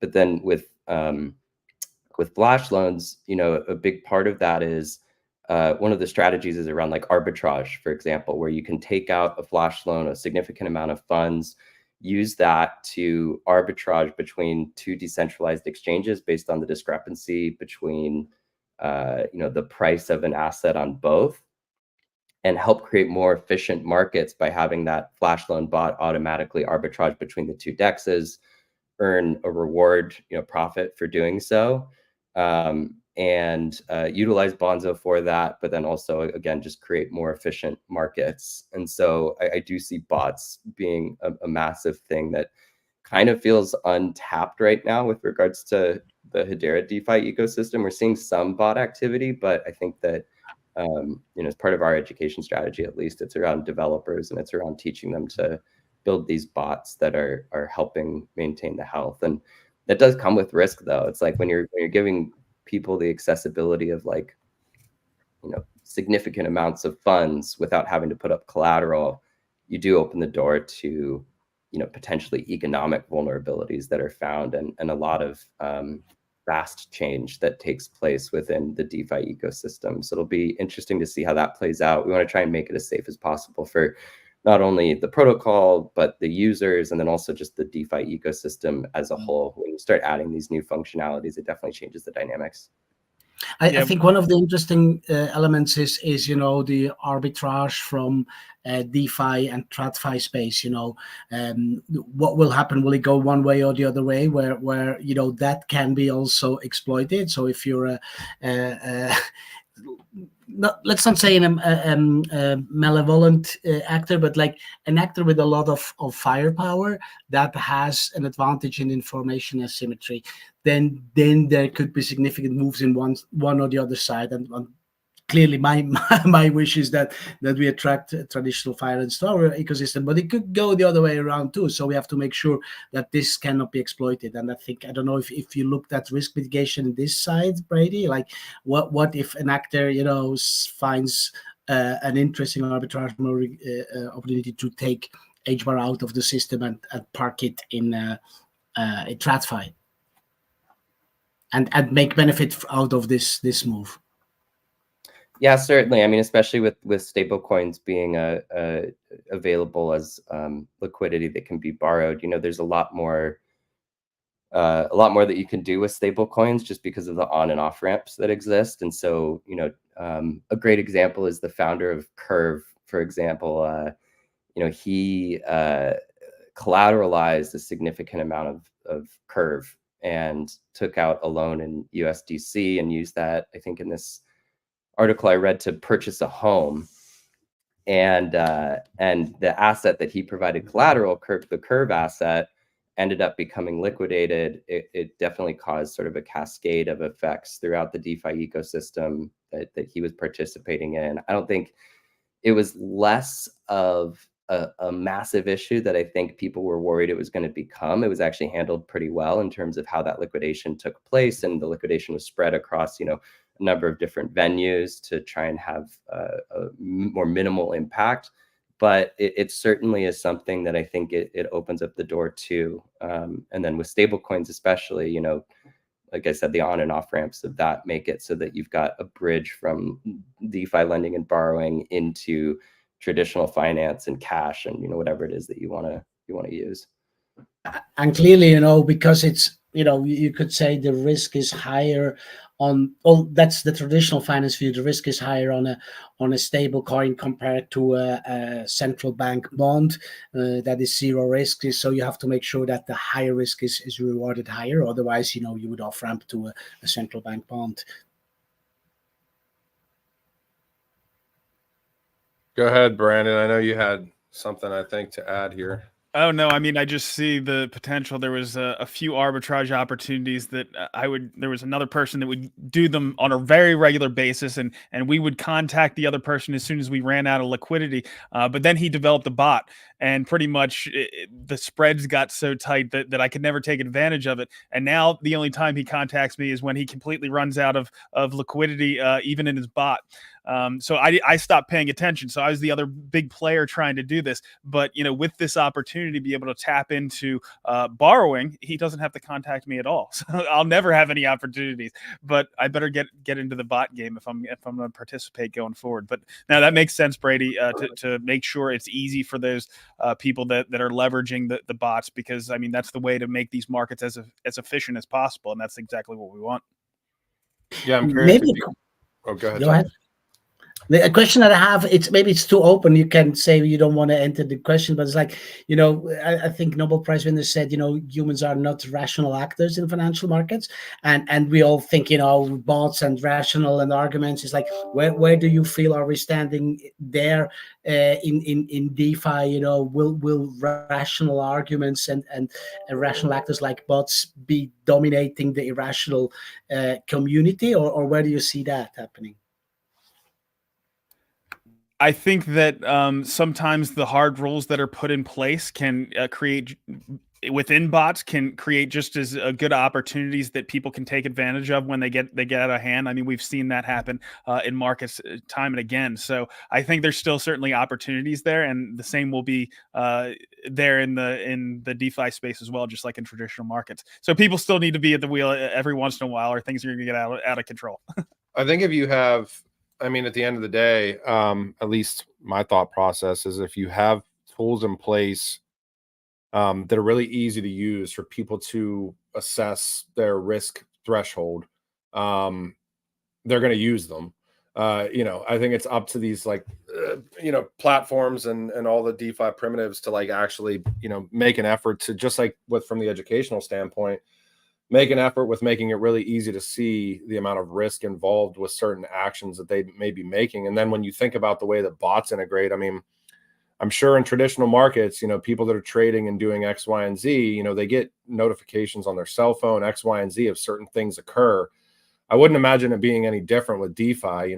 If I have a risk threshold and that, and I can set parameters to where that risk threshold is approaching, maybe I get a text message or a notification or an alert or X, Y, and Z, so I can go on and be like, oh, I've got to adjust some things here to make sure I don't get liquidated or X, Y, and Z. Yeah, so that's a big part of our roadmap, and something that we're paying close attention to is where do those risks lie, and how do we, one, simulate that risk for the user prior to them participating in the transaction that they want to do, showing them, hey, by taking this action, this is how it's going to affect your overall health within this protocol. And then the second thing is, like you said, notification systems are really important. It's not something that we have on day one, but it's something that we think is critically important so that folks can say, hey, configuring based on my position that I have and these other various factors of the market, prices of tokens or whatnot, notify me, send me an email, send me a text. Ultimately, would love to be able to have a way to just automate transactions based on these different thresholds that are met. So there's actually no manual intervention needed. It can just be, hey, if this thing happens in this way, I want you to sign on my behalf on this transaction to be able to withdraw my position or repay this loan or do something like that. And so giving people ways of automating and, ideally just reducing their risk through those automations and notifications is critically important. And then also if they do get liquidated, making sure that they understand what that is. Like if I maybe wasn't the most familiar with it, with lending and borrowing, and I, my collateral happened to drop below the threshold against what I've borrowed, and I come to the page and all of a sudden everything looks completely different because I was liquidated, really wanting to explain to the user, hey, this is what happened, this is why it happened, this is how it happened, and here's how to prevent this from happening in the future if you don't necessarily know. But that's, again, back to education and transparency and trying to get users up to speed with all of these new types of ways of transacting. May I just quickly present the Dune thing from Liquidity and our dream? So basically, one idea is, I hope that works nicely. Am I presenting yet? Not yet. If you do share, or if you click present. Can you see it? No, I cannot. I did. No. It takes a while. I got a slow computer. Yeah. Well, I, for one, hope that the markets stay irrational as long as possible. Well, Thanks, Tony, we'll let Tony know as soon as it pops up. But I'll give an example of how, in traditional markets, how something like a bot or an automated, buy order or something like that can end up in a rational result. And the same thing's going to happen in DeFi. And, you think that everything's going to be perfectly efficient. But a few years ago during COVID, oil prices went negative. And people are like, how the heck could oil prices possibly go negative? And, all the oil prices, and we were just talking about that commodities are moving on chain in entities like Verto. And essentially what was happening is it's all set in the futures market, and people had, ETFs that were just automatically buying those futures. Well, if you're buying a future and those ETFs were buying futures, you have to take delivery of that 100 barrels of oil for every single, contract you buy. And does an ETF have the ability to take delivery of oil? They don't. So they're always moving that to the next one, but they had to take delivery. So it was all about storage and trying to find storage. And if the storage isn't there, you have to try to figure out where it is going to come from. So that allowed everybody knowing they couldn't take delivery, they had to sell those contracts no matter at what price, because they knew they couldn't take delivery. So that's where things can get irrational. And obviously, because now we have commodities coming to, physical things coming to on-chain spaces, we could see that same kind of irrationality. And that can happen, of course, in FX markets and any place else. If the players or the bot or whatever's automated doesn't really understand the dynamics, it can get themselves into an awful lot of trouble. And just in time, Tony, we can see your screen now. Great. It's not loading. I've got some security things preventing. So basically, what if I could wish to have something like Dune on Hedera, that would be great. Basically, you connect the dots to protocols, and then you have nice dashboards where every user can set up his own dashboard. Maybe you saw a little bit popping up. So basically, this is, I think, that would be a good next step also for the entire ecosystem, where I, as a user or a company, can plug some stuff and have a nice dashboard that monitors what I want to see and aggregate data and connect data from different sources on chain, and clearly that's something that we hope that our community is also building for HLiquidity and the Swiss franc. I don't know, Brady, is that something that you're actively planning on building as well, or do you know maybe Brandon or others that of developments in the Hedera community to have something like Dune popping up? I have a couple strong thoughts on this. Dune is something that, during my time at Swirlds Labs, was something that I was strongly trying to push for, just because of sort of its ubiquitous nature across Web3. Community dashboards are amazing. I don't know the status of a Dune integration, but I would love to see Dune be available for the Hedera network. I do think there's some people that are in discussions working on that. It's a very nice community-centric data visualization feature that I think we all need, and a great source of truth. And it also puts Hedera on the map, where you can compare things on Hedera relative to things that are happening on any other chain. And I think the more that we can do that, the better. So hopefully a Dune integration is coming. We'll see. The second thing is, yes, analytics are the most important thing. Our overarching mission is to become an economically sustainable protocol, which means we're generating enough fee revenue to the protocol to be able to sustain its operations. And a lot of that has to do with the TVL of the protocol, but then also how much that liquidity is being utilized. That's where the fee revenue comes from. The way I think about metrics is that it is our scoreboard, and we are building right now an analytics page that, to the point that I'm calling it our Bonzo Finance scoreboard, and almost want to design it in a way that centers it around that. I think it's really important to be data driven, and for everybody to have transparency into the health and the top line metrics that are most important for success of the protocol, and bring those people, whether it's community, whether it's Bonzo governance token holders, outside investors, whatever, everybody should be looking to that as a source of truth. And then only then can decision making be done in a way where you're making the decisions based on impacting those top line metrics. And what can we do to ensure that those metrics are the most important ones that we're impacting. And so we will have analytics dashboard. And then the third thing is, I know HGraph.io is working on a number of really exciting things with regards to analytics.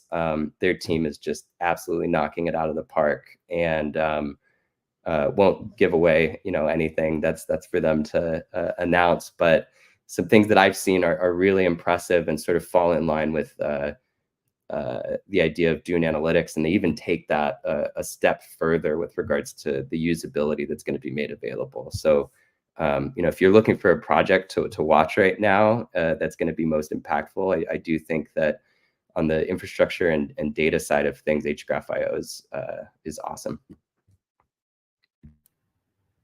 And Ryan, just to wrap things up, I just want to do some shameless plugs on some tokens we have. You know, when it comes down to DeFi, it has to, the tokens themselves have to have value. And I do think we have some of the most exciting projects in the space. You open this up talking about Karate Combat. I think that's one of the most exciting things you can do in crypto. Once you get some skin in the game and participate in some of those up-only gaming events, it's absolutely amazing.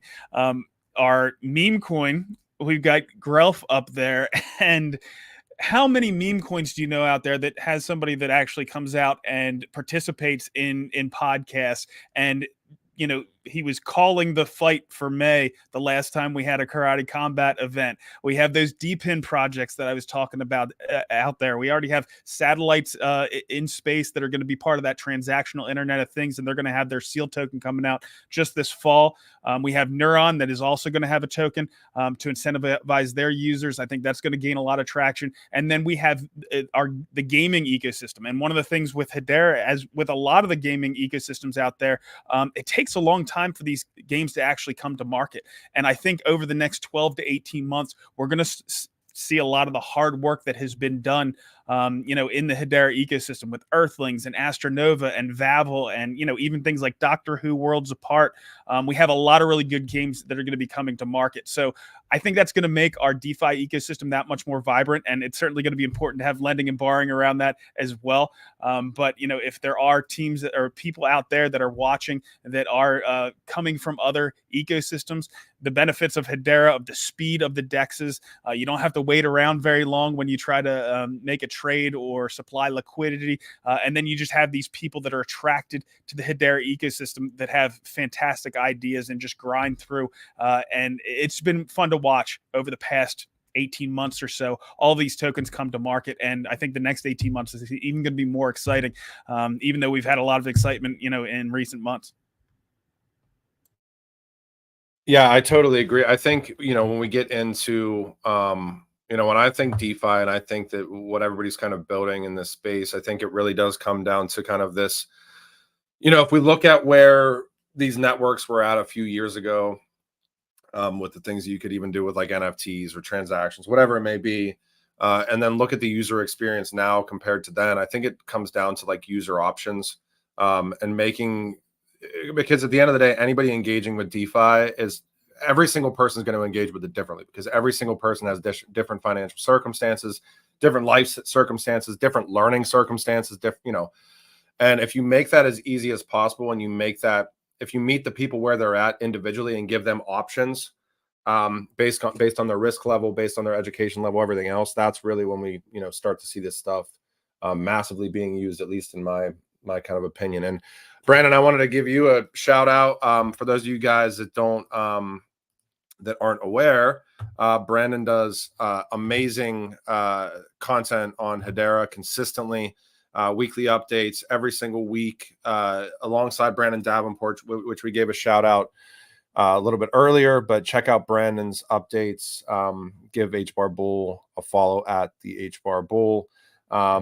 And to, you know, for you to bring on these guests is just amazing. I know this is kind of the first test run at these marathon digital events to allow for us to share a screen and do X, Y, and Z. Brady was one of our first guinea pigs here maybe a week or two ago, and I think we have Brady coming on again next Monday. But Tony from Swisscoast as well would love to talk liquidity as much as possible. All the stuff you guys are doing with Swisscoast, and yeah, just really appreciate your guys' time here today. Thanks for having us on, Ryan. We appreciate it. Awesome. Really appreciate it, Ryan. Thank you. And I'm gonna get Jim up here from Acoer here in just a second. We've got Acoer, so we're gonna be talking how Hedera is impacting the healthcare industry and the work that Acoer is doing in this space. And then the last half hour, we've got Dovu, so we're gonna be talking ESG sustainability as well. So I'm gonna hop everybody else down here. Anybody else can stay up if you want to as well. Feel free, but I'm going to bring Jim up here on the stage, and this will be Jim's show here for a little while. Thank you, Brandon. Thank you, Brady. And thank you, Tony. Thank you, Grelf, as well. Of course. All righty. Well. Hey, Ryan. Yeah. Hey, Jim. How's it going today? Well, it's hard to follow Grelf, but I'll try. I'll do my best. I hear you. Let me get the formatting back here for a second, so bear with me for a second. 1 second. All right, Brady's still here. I'm gonna kick, and it's you and we've got the background here as well. So I know we're going to be doing some screen sharing today, Jim. I know that you're one of the busy individuals throughout the Hedera ecosystem. I had the pleasure of interviewing you, I think, down at Hello Future Live, and it was at October of last year. So I'm really excited to get into the weeds with all things Acoer. Maybe give us an intro of yourself and a little bit of a background, some of the work that you're doing in the healthcare industry and how that's impacting people. Yeah. Thank you, Ryan. Yeah, I do remember our talk in October. It was fun. I appreciate you taking the time. So really, I'm a technologist by profession. I used to be a coder way back in the day, before punch cards, but maybe not that much before. Then I was a technology architect for a long time and built, as an entrepreneur, built a tech business and exited that after, 15 years. And this was about 10 years ago, maybe. And really kind of got into health and health data in particular. And as with most health stories, Ryan, I think there is a personal element, right? I think most people I know who are actually passionate about health data and innovation actually have a real story. It's not just because there's an economic element. And to give you a perspective, I think you probably already noticed, I know we talked about this, in the US, I think the US healthcare market is $4.3 trillion per year, and is projected to grow to about 6.2 by 2028. And that is huge. That's 20% of US's gross domestic product. So literally 1/5 of everything goes to healthcare. To give you a frame of perspective, I know a little bit earlier you were talking about, some of the things, understanding a small market and how we have to collaborate.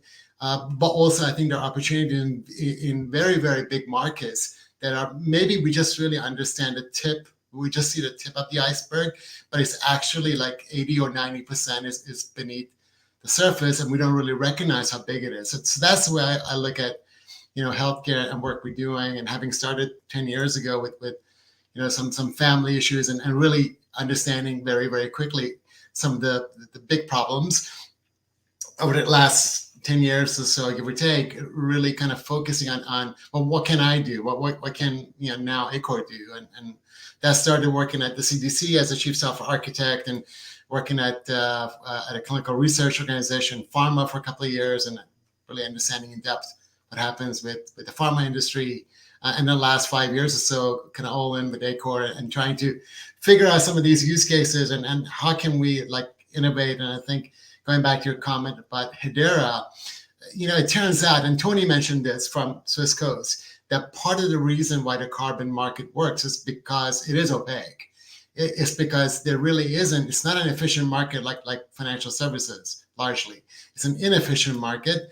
Healthcare, take carbon industry and multiply it by 100 in terms of opacity, in terms of subsidies by government and ways in which the monies are just not, there's monopolies and oligopolies and on a lot of that money. So patients suffer, physicians suffer, the economic impact is huge. So it's a really, really big deal. So therefore, not just that, but like I mentioned, with the personal reasons, we're excited about, can we make a difference? Can we use innovative technologies like Hedera and cryptography to shed some light on what needs to be compliant and more transparent, speed up certain things such as surfacing health data in a way that's provable and doesn't require many end arounds and those kind of things.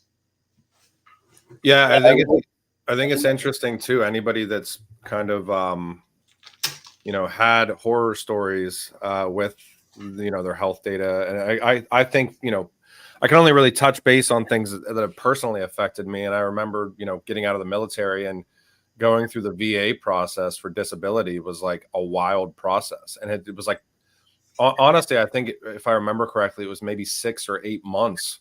And I was told, make sure that you don't try to put any changes into your health record, because if you do, you're risking resetting the process and all this other stuff. There's like these hugely fragmented processes that occur in the health industry, and like almost this bureaucracy or this hierarchy. And anytime you try to make a change, it kicks it back down the rabbit hole to kind of square one, and you go back through the process again. And it's amazing to me that that's what occurs in like 2024.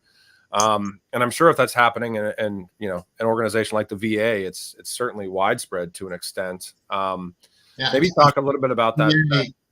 VA actually, Ryan, is probably one of the few examples of like what you would see as like one big system that supports all veterans, though there is actually 2 separate systems that they use Cerner. But yeah, if it happens in VA, just imagine what it's like in the real world with garden variety, if you like, patients, who have their data in many different places. But yeah, it's very much designed. It's really designed because economic kind of beneficiaries benefit very, very largely this way. But by having these silos and non-interoperability and non-connections, I know we complain about bridges and swaps and interoperability, for instance, between layer 1 networks.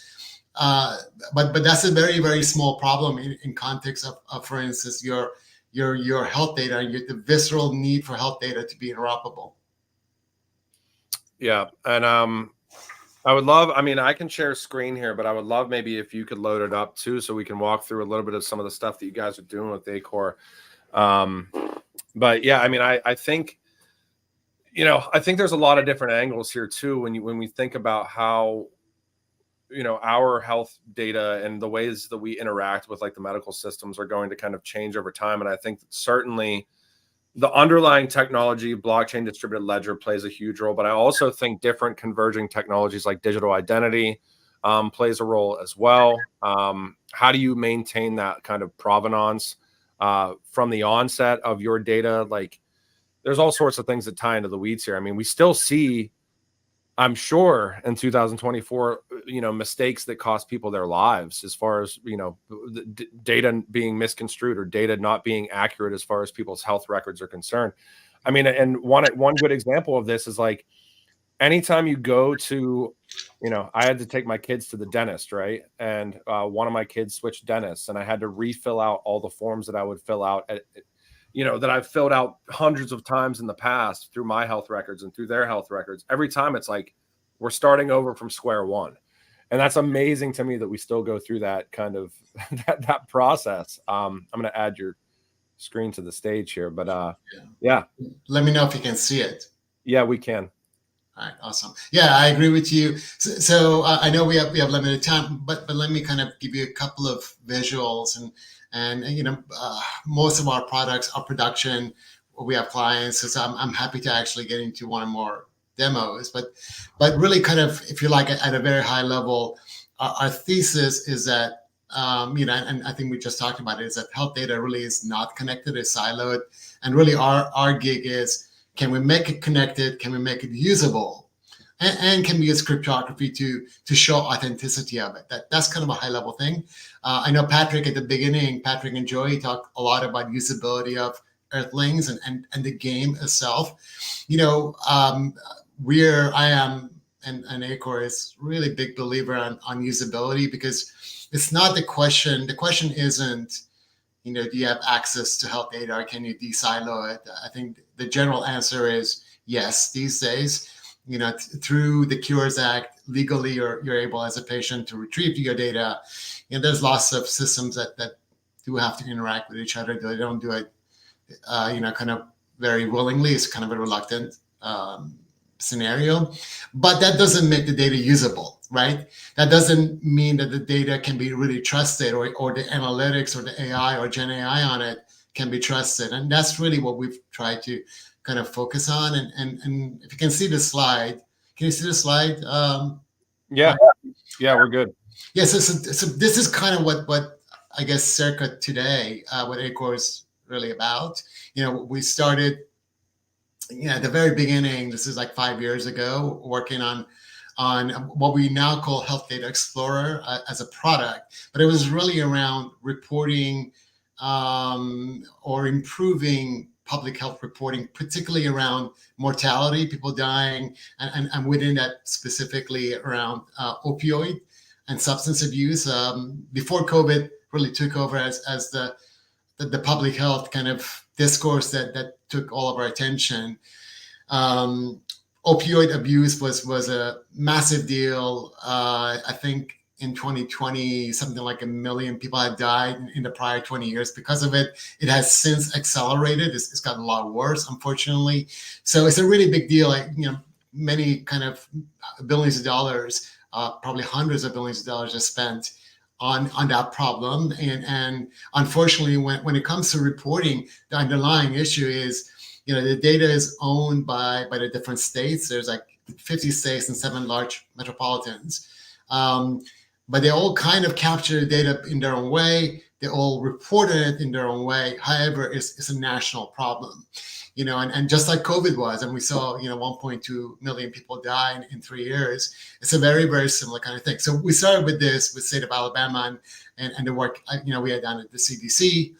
And then that kind of, if you like, evolved into the Acoer platform, where we saw this idea that, look, yes, we have an app on public health for public health, but can we kind of refactor from it things that can be used for other use cases, such as this pediatric cancer use case with Health Ready, which is an application that we built, that connects patients, particularly their parents, for these pediatric cancer cases, with their communities and exposes data to clinical research. Can we expand this to other kinds of use cases, such as some work we're doing with a partner of ours called Mytera around industrial hygiene and task exposure assessment.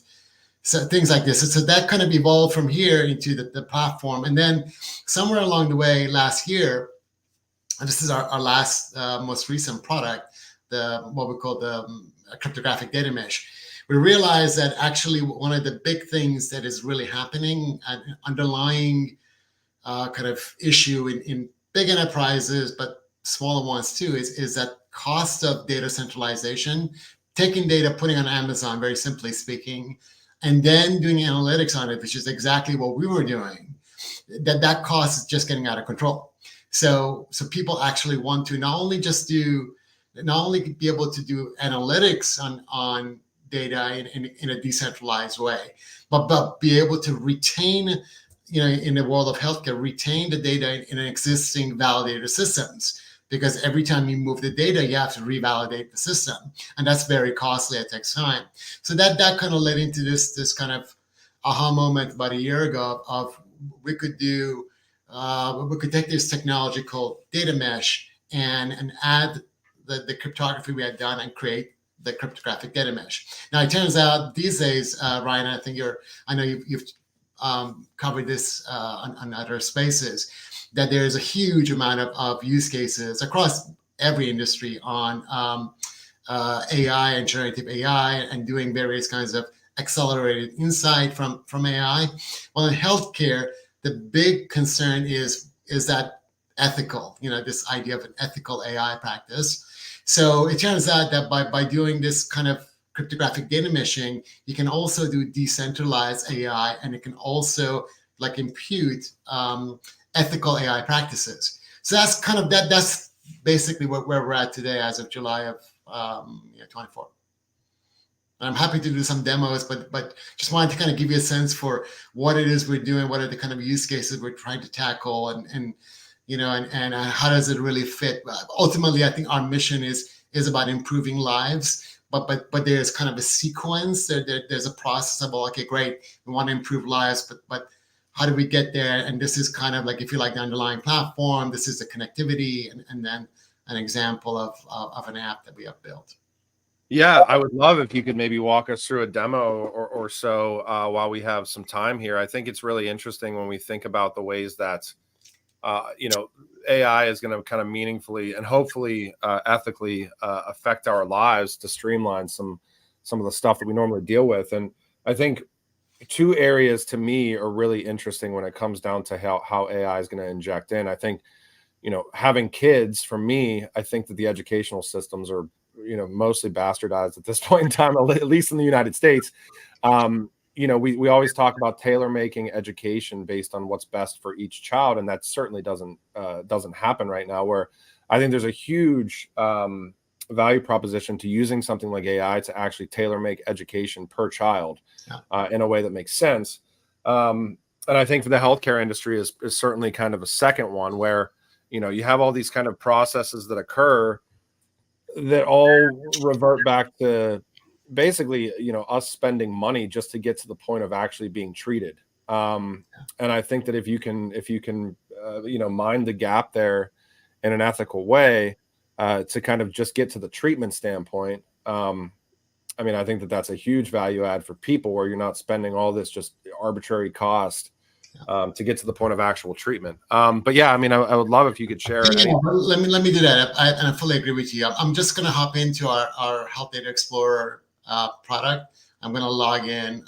We have a decentralized identifier. Did log in as well. You did mention identity is definitely a use case. It's one that we have found in healthcare, Ryan, that is still a little bit aspirational, to be honest with you.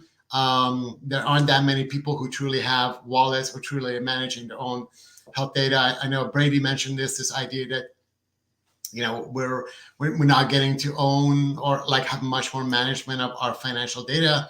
I think most people would counter that health data is perhaps even more valuable. However, the Web3 centric usability isn't really there yet in healthcare, and certainly not for identity. And of course, it gets into all kinds of ethical issues and loss of identity, things like this. All to say, we do have it. We've partnered up with our buddies over at Tune Technologies, and we do use MetaMask, the Snap that we help work with them to develop.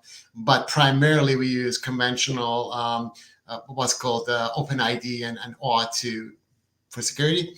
But anyway, I just logged in. I'm logged in as a user. This is a production system, our Health Data Explorer, but I've logged in with one of our test accounts. And you can see that there's a kind of conventional dashboard of workspaces you have access to, a number of files. You can see we've had about 500,000 transactions by this user already.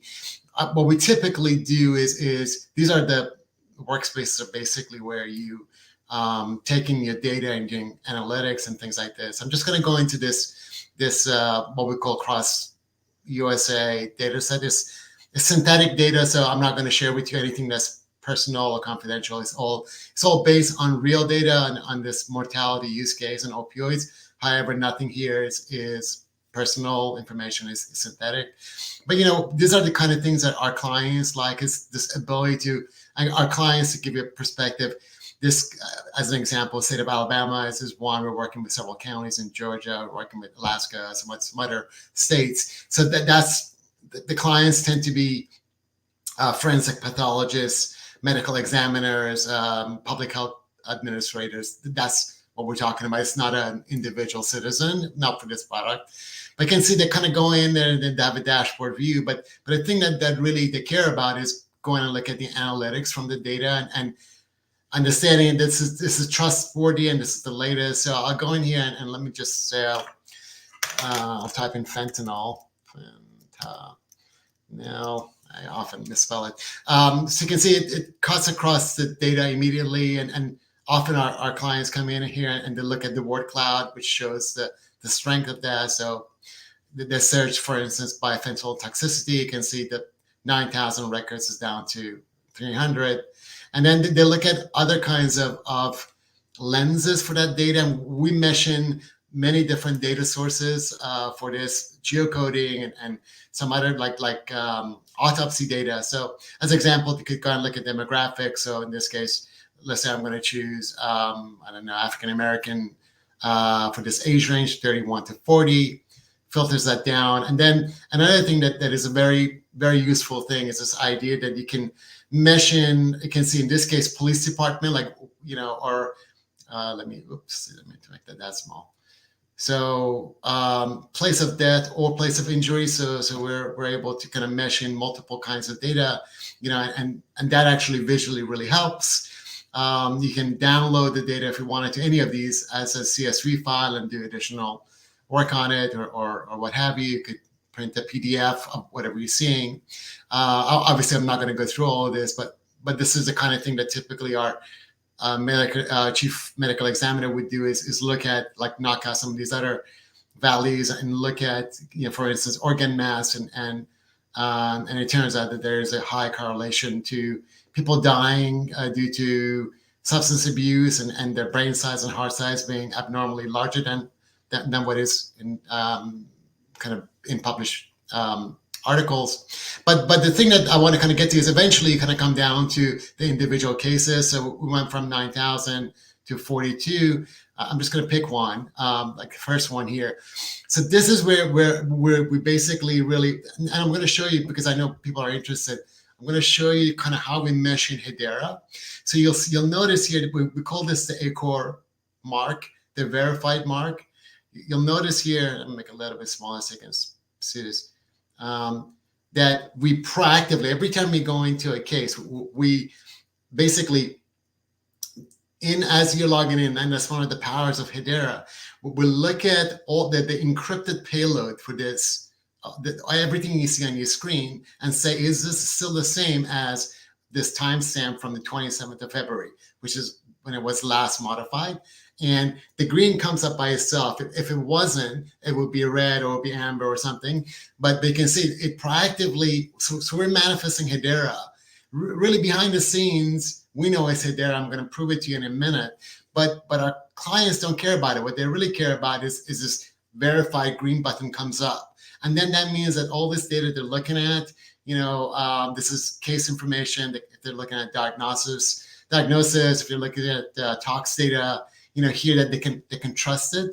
And then what you'll see here is, and this is really, again, power of doing these things with a real idea of like what the usability is, that we have actually brought in 4 different files for this. There's tox data, there's diagnosis data, there's case data, and every one of these is also individually verified with the same approach. So let me, as an example, let me just show you. This is the case data. This is the actual case. So that was last updated on February 27th. You can see it's got 1,500 items, etc. But you'll also notice that there's this transaction ID, and this is a Hedera transaction ID. I'm gonna copy that and go to our own Explorer and just kind of show you that transaction. You'll see this is the transaction, the corresponding public transaction that we did on the mainnet. This is the encrypted payload that was copied. So everything that you saw here, all this information is actually, well, in this case, it was for this particular case file. But the same concept applies across the board. That is actually that there's a cryptographic reference on Hedera. So we love Hedera, and I think this is part of the point of like, why use Hedera? This is a question we're often asked. It's because we can do this kind of transaction behind the scenes very, very quickly at a fixed cost, at a low cost. We don't have to, we're using Hedera consensus service. We don't have to do smart contracts. So there are a lot of things that we can do very efficiently at a low predictable cost and very high volume. So all this basically helps our customers get data that they really care about and say, okay, we can trust this data. We can do useful things with the data. I think that's really kind of our ultimately our point is can you look at this information, and is this something that's meaningful to you? This case information and the data and so on. So, and then one other thing I do want to, there's a lot of features here. I'm not going to go through all of it, but I do want to show you that as we rely on this. Brady mentioned this, in his kind of like some of the use cases. You could do real-time auditing. So we are literally doing that. So you can see like this case that I opened in real time is audited in real time. We recorded on Hedera. I could do the same thing that I was just showing to you. Going back to Explorer, you can kind of see this is like literally as we're speaking, this stuff is happening behind the scenes without impeding users' kind of behavior and creating a fuss for them, and then all this stuff. There's a very sophisticated like real-time auditability of everything and the transactions, who did what when. And so it turns out, for compliance, for medical level transparency, that these things are really kind of necessary.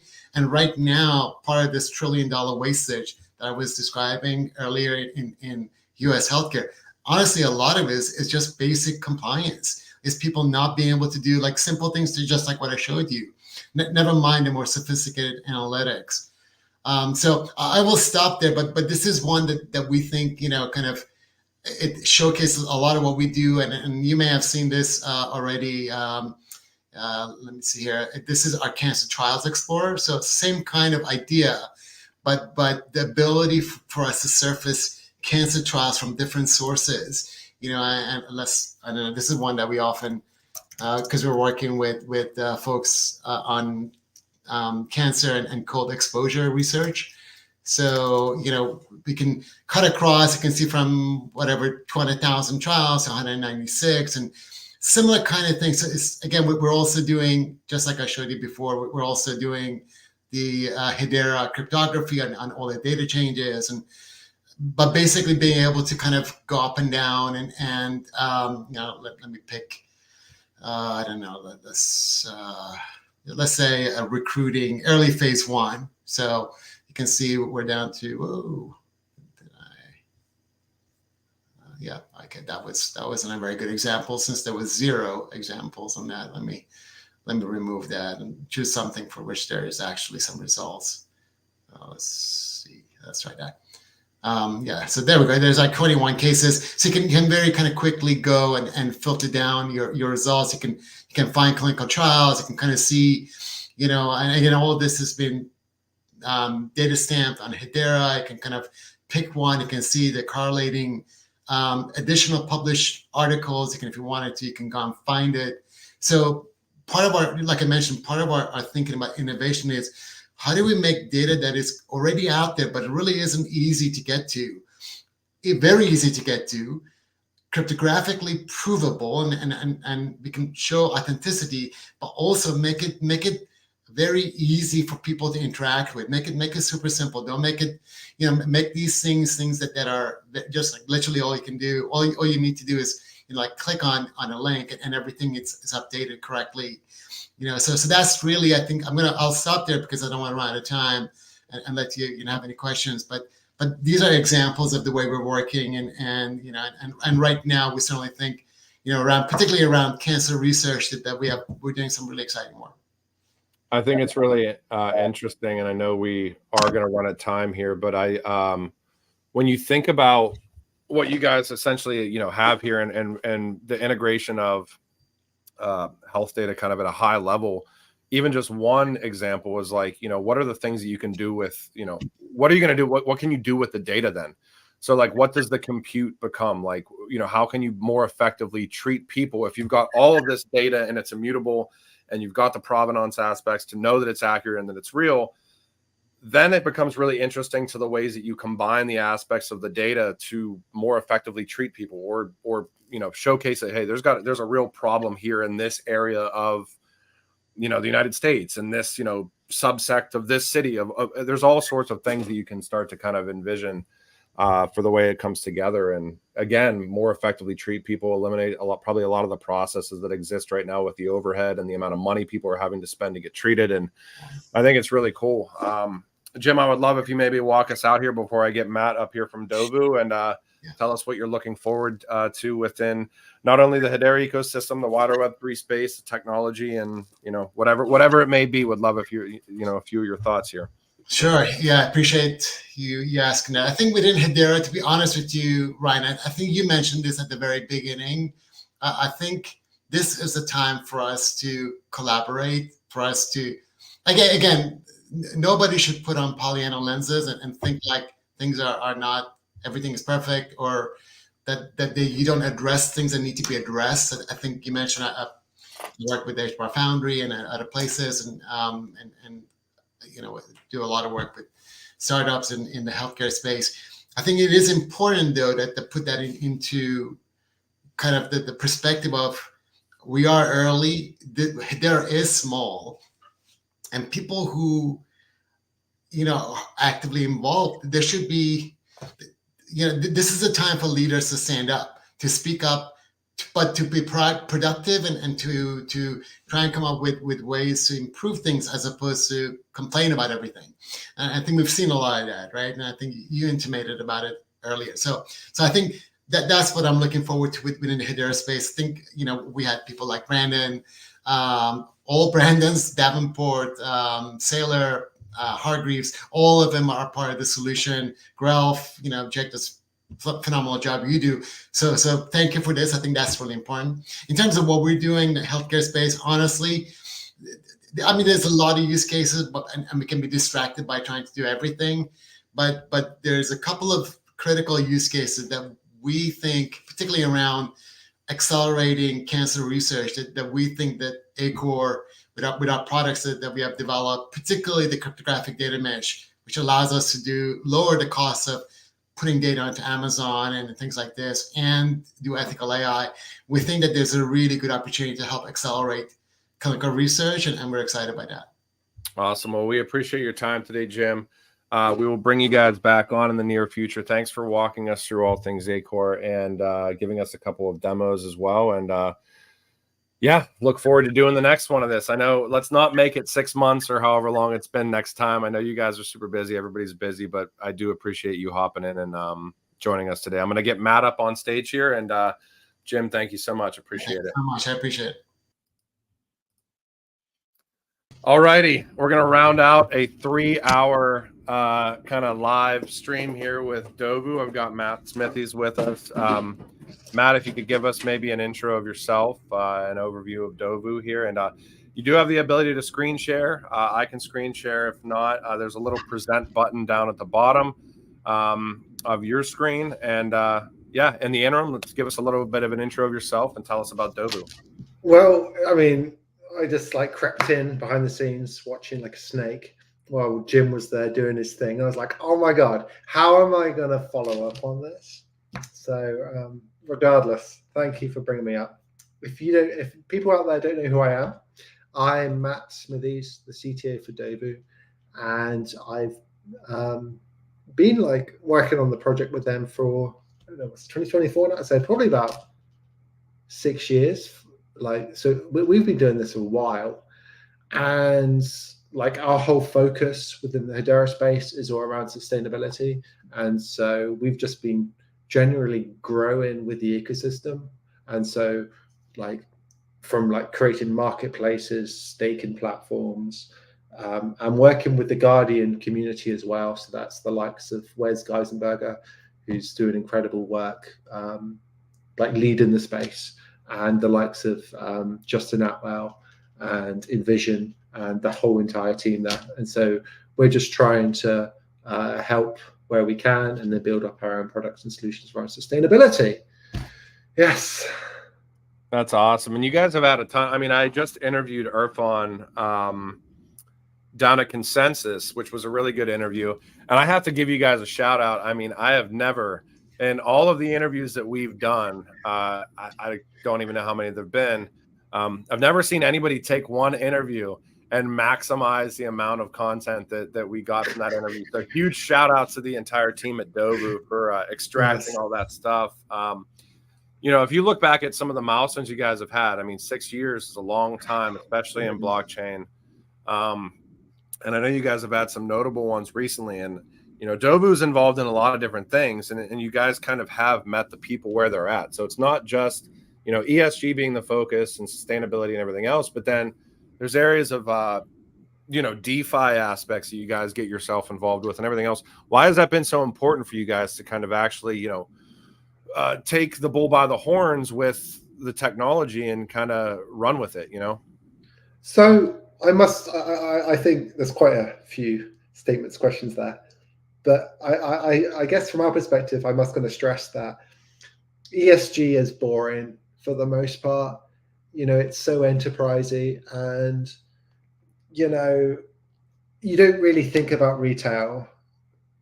People can buy credits, but what else can you do? And so from day one, it was always on Hedera. It was always around. And don't worry, I'll share my screen because we can show you some cool stuff as well. But basically, from day one, it's always been around building up a staking platform and making it smart contractless, making it kind of liquid staking with no liquid, as in like you just hold your tokens and you can still move your tokens, and just kind of rewarding the community that way, because the community matters in this regard. And we're trying to build something big, but we still want to make sure that the community that supports us can get rewarded every step of the way while we're building out our bigger and grander plans. Because ultimately, so what is so special about crypto is that you can weaponize your community when the time is right. When your product is ready and the alignment is right, then you can basically push the accelerator down as hard as you want. And so getting those incentivization platforms in place means that when the time is right, you can just jack up everything and you can bring more people in. And so that's really been a core focus for us ever since day one. And that was probably the first thing we built out. I would urge everyone to give it a crack because it's quite a special system. But we should probably talk about the more interesting Hedera specific things and AI and onboarding and all those sorts of things, if that sounds good to you. I am totally down for whichever way you want to take this this conversation and discussion. All right. Rad. Okay. So earlier in the year, so over the last, I don't know, year, 18 months, ChatGPT became like a bigger and bigger, more prominent technology that everyone was relying on. And one of the big old problems around this idea of people creating these projects for sustainability is, there we are, let's do, can I do a window? Yes, let's do that window. Is that how do you help people make their lives as easy as possible when it comes to onboarding like projects? Because the expectation right now, and can you see this all good? Yeah, you're good. Amazing. So one of the big problems is, how do you make this as easy as possible, or how do you solve the first mile? Because usually in this world, if you want to create credits, carbon credits, you need to talk to registries and you need to pay a lot of money.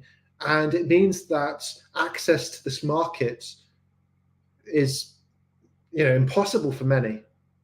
And so this is our first push, our first kind of production push into how do we utilize AI to generate and create any questionnaire we want about projects. And so you can start from the beginning in this case, but this is just me logged in. But if you want to kind of play with it, you just come in and then fill out whatever questionnaires that you want. And every step of the way, it will help a new project supplier or project developer kind of get started. And it's very intuitive.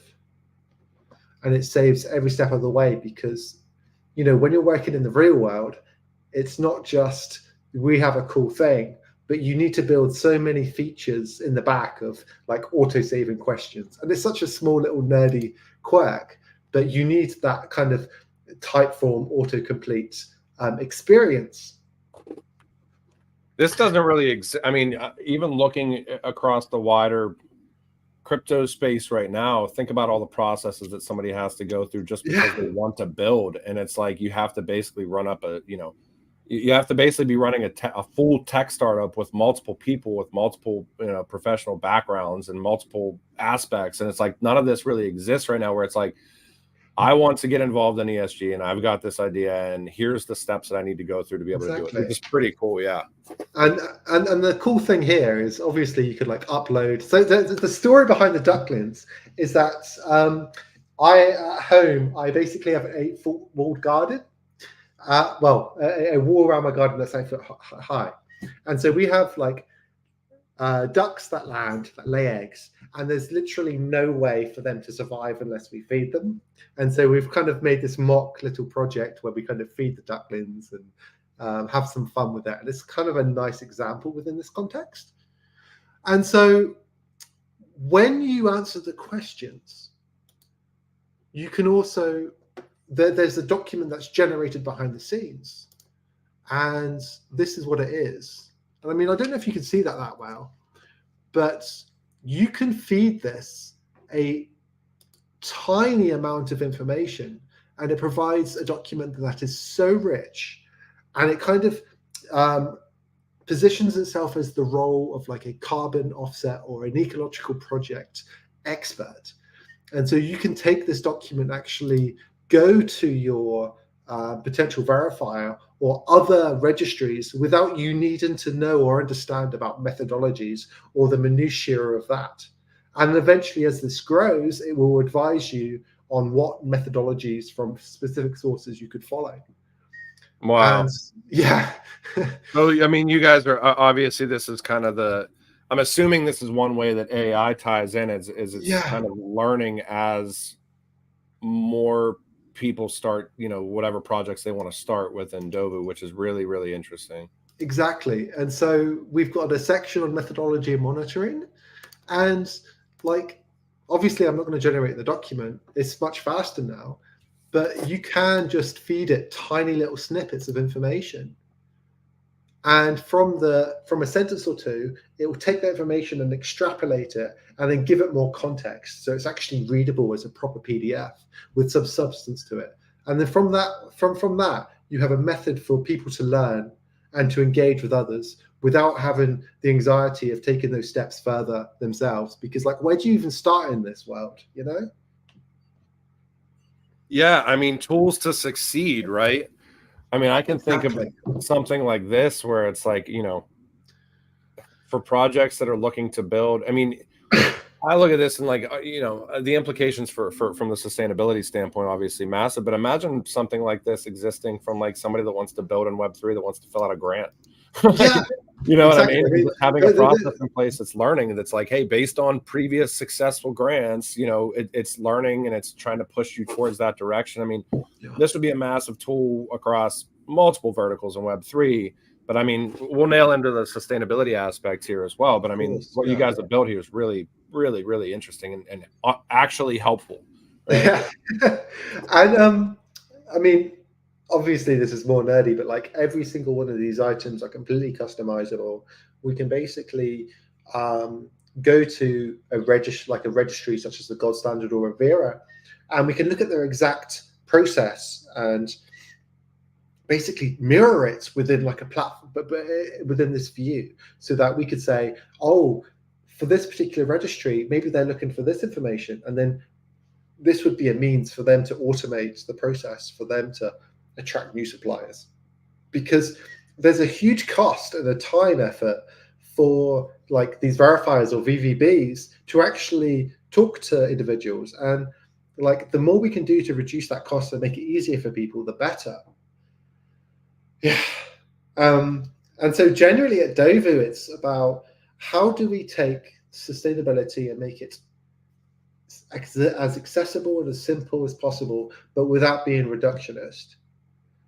And one of the big projects that came out last year was our kind of end-of-life sustainability scrapping program. That was a India government initiative. And so this is through MMCM, and everyone can take a look at this. But the special thing about this project is these audit trails, and this uses the Guardian. And what this means is you could click on any single unit or any single credit, and you could actually see the exact trust chain for, when something registered or was something reviewed by particular actors in the entire chain.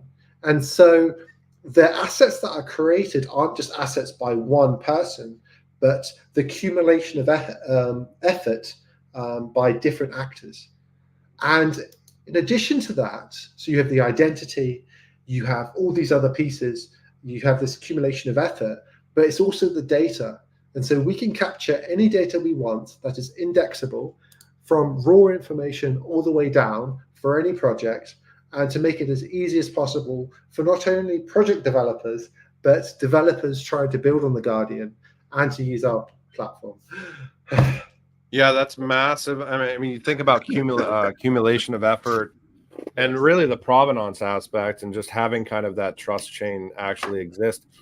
I mean, I've got to ask kind of like, you know, when you have a trial or a real world use case, I shouldn't even say trial, with an entity like the Indian government, I guess I'm trying to get into like, when you have that foot in the door and it occurs and it's successful and people see that it's occurred and it's successful, that, you know, I'm envisioning that that's really the only thing holding you utilizing this technology, utilizing like the Dovu platform back, is just having that small track record, like at least, you know, the track record over time of like actual adoption. So like once you get a foot in the door with an entity like that, maybe walk us through, is it a lot easier to have conversations with other entities just to be like, here, this is what we've done, this is what's possible? It is you easier. get what I'm getting at?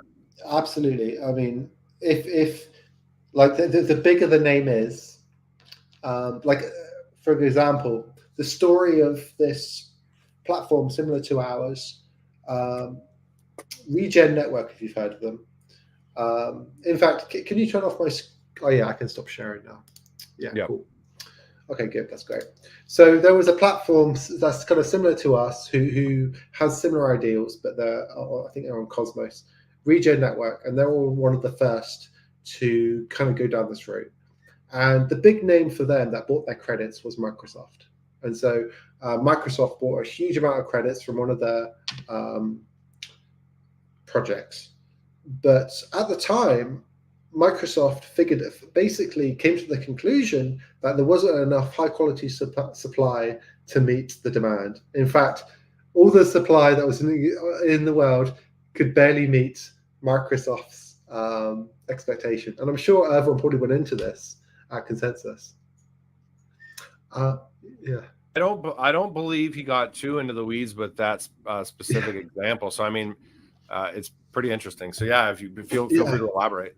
And so yeah, like they came to this conclusion that there is not enough high quality supply which is verifiable, auditable, and has this layer of trust where the credits aren't opaque, in a sense of you don't need to trust the third party that what has been done has been done. While these other actors, these registries, are highly beneficial to the ecosystem, you know, there has been so much like media attention attacking all these credits. There is so much negative press about the term ESG. Is like, how do we make this process as open as possible and transparent as possible? And so going back to the MMCM India government type play, it makes it easier for us because they're connected to Tata, and Tata connected to us because we had the initial investment from Jaguar Land Rover, like back in the day. And so we had that kind of thread of connection, so it was easier to kind of get on board with that. And basically internally, from a product point of view, it's just how do we make things faster and quicker, kind of grow with the team and kind of grow with the Hedera community and the Guardian community and internally. But yeah, it's just trying to make a product that's fit for purpose and just trying to refine it so that to basically, like you saw with onboarding, something that's as special as it can be and unique as it can be. Yeah, when you think about, I used to do this a lot, and I'm always interested in this, where it's like, you know, layers of connectivity between some of these like incumbent players, where you think about like the Indian government and their connection. And you mentioned Tata, so I'm assuming you mean Tata Consultancy Services. You know, you look at TCS, and I used to do deep dives into those guys and how massive the reach is. And then you look at, you know, I look even a few years ago when they had TCS, I believe it was Quartz, like QUARTZ, which is pretty much their suite of blockchain things. Does that mean like by default, like kind of, is there integration aspects with like TCS courts, or is it like kind of a carryover? Or maybe am I digging too deep into the weeds here?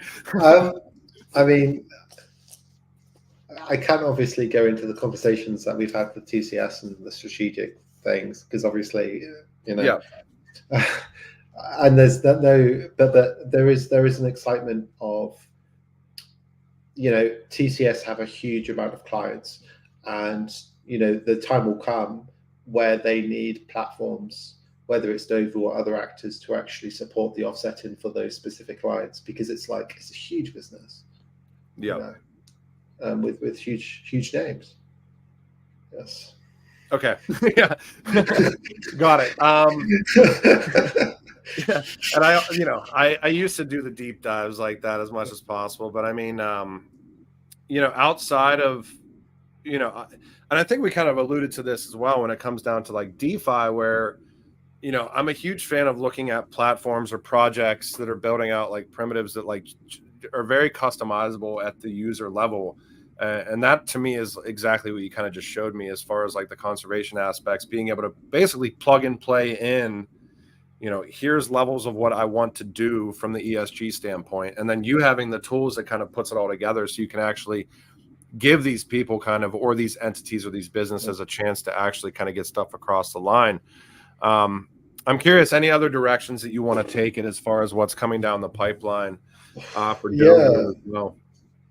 So, I mean, how nerdy do you want me to get? We can go as nerdy down the rabbit hole as you want to here. I mean, we've got a little bit of time left here, so cool. I think Earth alluded to some stuff. So, I mean, any way you want to take it, though, Matt. So, the cool thing that will get people excited: all these services that we're building are going to be connected to the token, similar to like HBAR, and so every single action you take, you have to pay with Dovu. Everyone loves to hear that.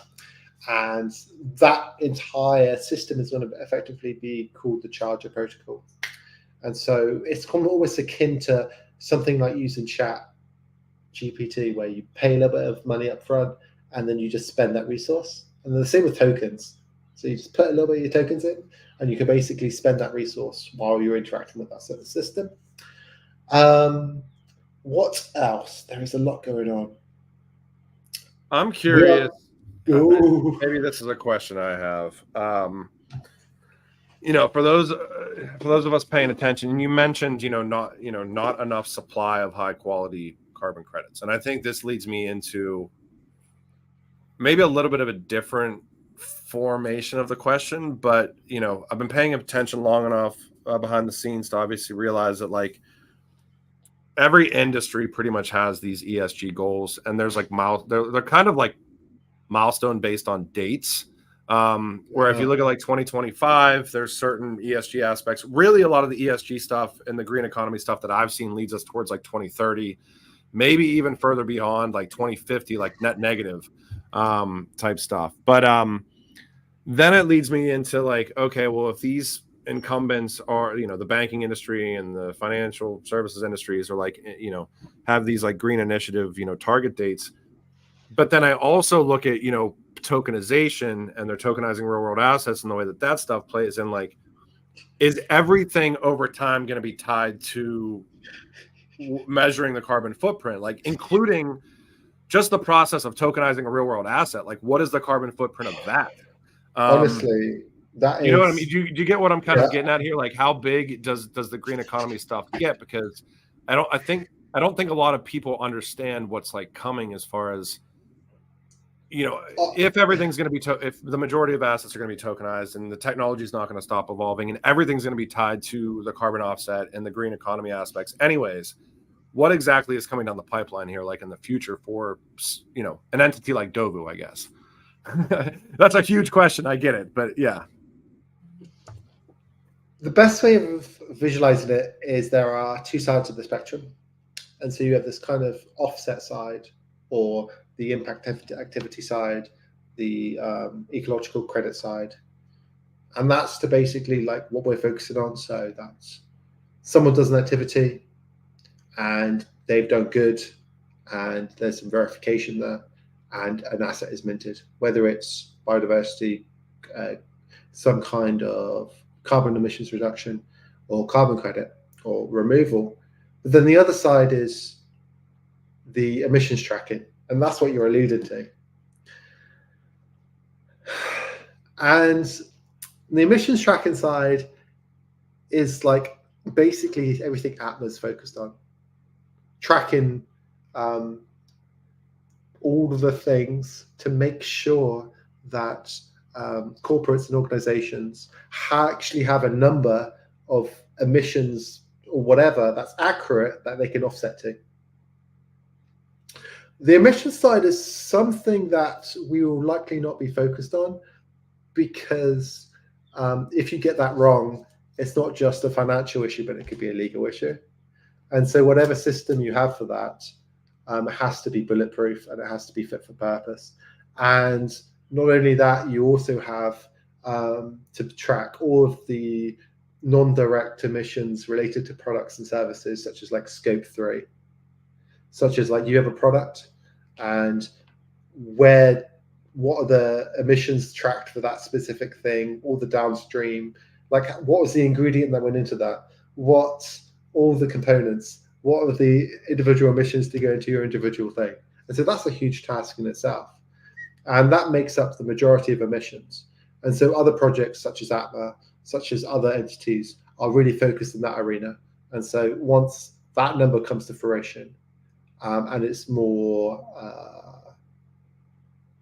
confidence, then that's more of a call to kind of come into the opposite space.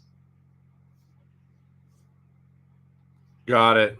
Yeah, it seems like it could really go down the rabbit hole of like when does the work stop, as far as like, you know, building out integrations and building out, you know, connectivity into like the entire tracking process from, because then you could start thinking about like how many more things do we need to really track, like how, as everything kind of comes to fruition, technology gets adopted, everything else. I mean, you could really just keep building and building and building and building and building, and when does it stop? So yeah, Matt, I mean, I'm curious, like anything else that you kind of want to touch base on here with us. I love for sure.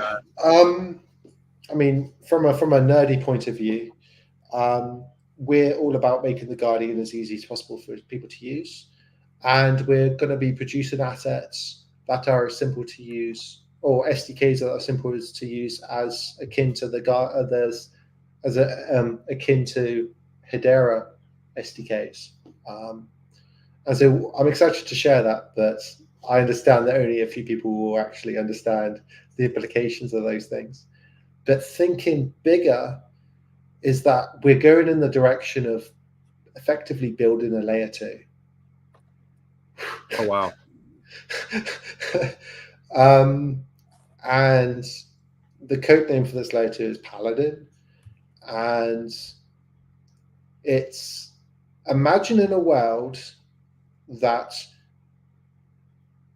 there could be a foundational platform for any RWA assurance connected to decentralized identity. And it's taken our lessons from sustainability and Guardian and actually building the foundation for a pure on-chain decentralized identity RWA issuance platform where multiple actors can come together to create an asset. And just thinking beyond just Hedera, you could have someone with a decentralized identity on Ethereum, someone else on Cosmos, and someone else on Hedera, and coming together and signing using completely different systems, completely different algorithms to produce an asset. And so that is my big 5-year vision for where Dovu will be. Because then not only is it a sustainability play, but it means every single person involved in, you know, Hedera, the GC, that's interesting, because it's not just I need to learn Hedera technology or smart contracts. I can plug in to a normal development platform that I know and understand to generate these assets. And so that's like the big thing we're focusing on. Have you guys announced that yet, or is that the first time you guys are talking about that? Yeah. Hopefully Devin's watching. Yeah. No, I think that's crazy. I mean, and you think about RWA issuance and tokenization, and we don't necessarily hear all the time that, like, I think people just think, people sometimes just often think that, like, yeah, real world assets are coming on chain, but it just happens by, like, by magic. But at the end of the day, like, you have to have, like, decentralized identity isn't just, us and our on-chain identities. I mean, it's these assets. Like, everything has to be verifiable. Everything needs provenance. Everything has unique characteristics. And not only that, if the current situation I see for a lot of these RWA platforms, and I know there's a lot of it on Hedera, so I'm not trying to upset the status quo or anyone, but you tokenize a thing. How can you be sure that the person that has tokenized that thing actually has the authority to do that? And like for BlackRock, for instance, while there is a partnership there, imagine if BlackRock actually had a signature that actually proved the business relationship on chain. Imagine how huge that would be. Yeah. I think, we also kind of hear this too sometimes, where it's like, here tokenization just kind of thrown around. And I certainly believe that a lot of the world's assets are going to be tokenized over time, but then we don't necessarily hear about, like, the virtualization aspects all the time, which is like what are you going to do with the tokenized assets? Like, why is an asset being tokenized in the first place? And what's the pull for it to kind of be on chain? So, like, I think that it's going to be really interesting to watch, because, like, I'm always kind of fascinated too, because, like, tokenization isn't a brand new thing in crypto. Like real estate, I think, is probably one of the maybe earlier examples that I can think of that we were hearing all the way back in 2018, 2019, maybe even before that. So how does this stuff kind of evolve? And I think the difference now is when you bring up things like DID and decentralized identity, and then it combines in with, like, I mentioned it earlier, like the verifiable credential stuff, and then it combines in with, which types of assets, like, and then it combines in with, like, okay, well, we need a platform for this stuff that ties in decentralized identity, where it makes it interoperable with different ecosystems, and you've got multiple different players that can come together to tokenize. Then it's like, well, which assets are going to be tokenized then? So it's like, where's the provenance aspects? How does it tie into, like, the compliance aspects of, like, do these entities have the power to actually tokenize these things and represent the actual real world asset?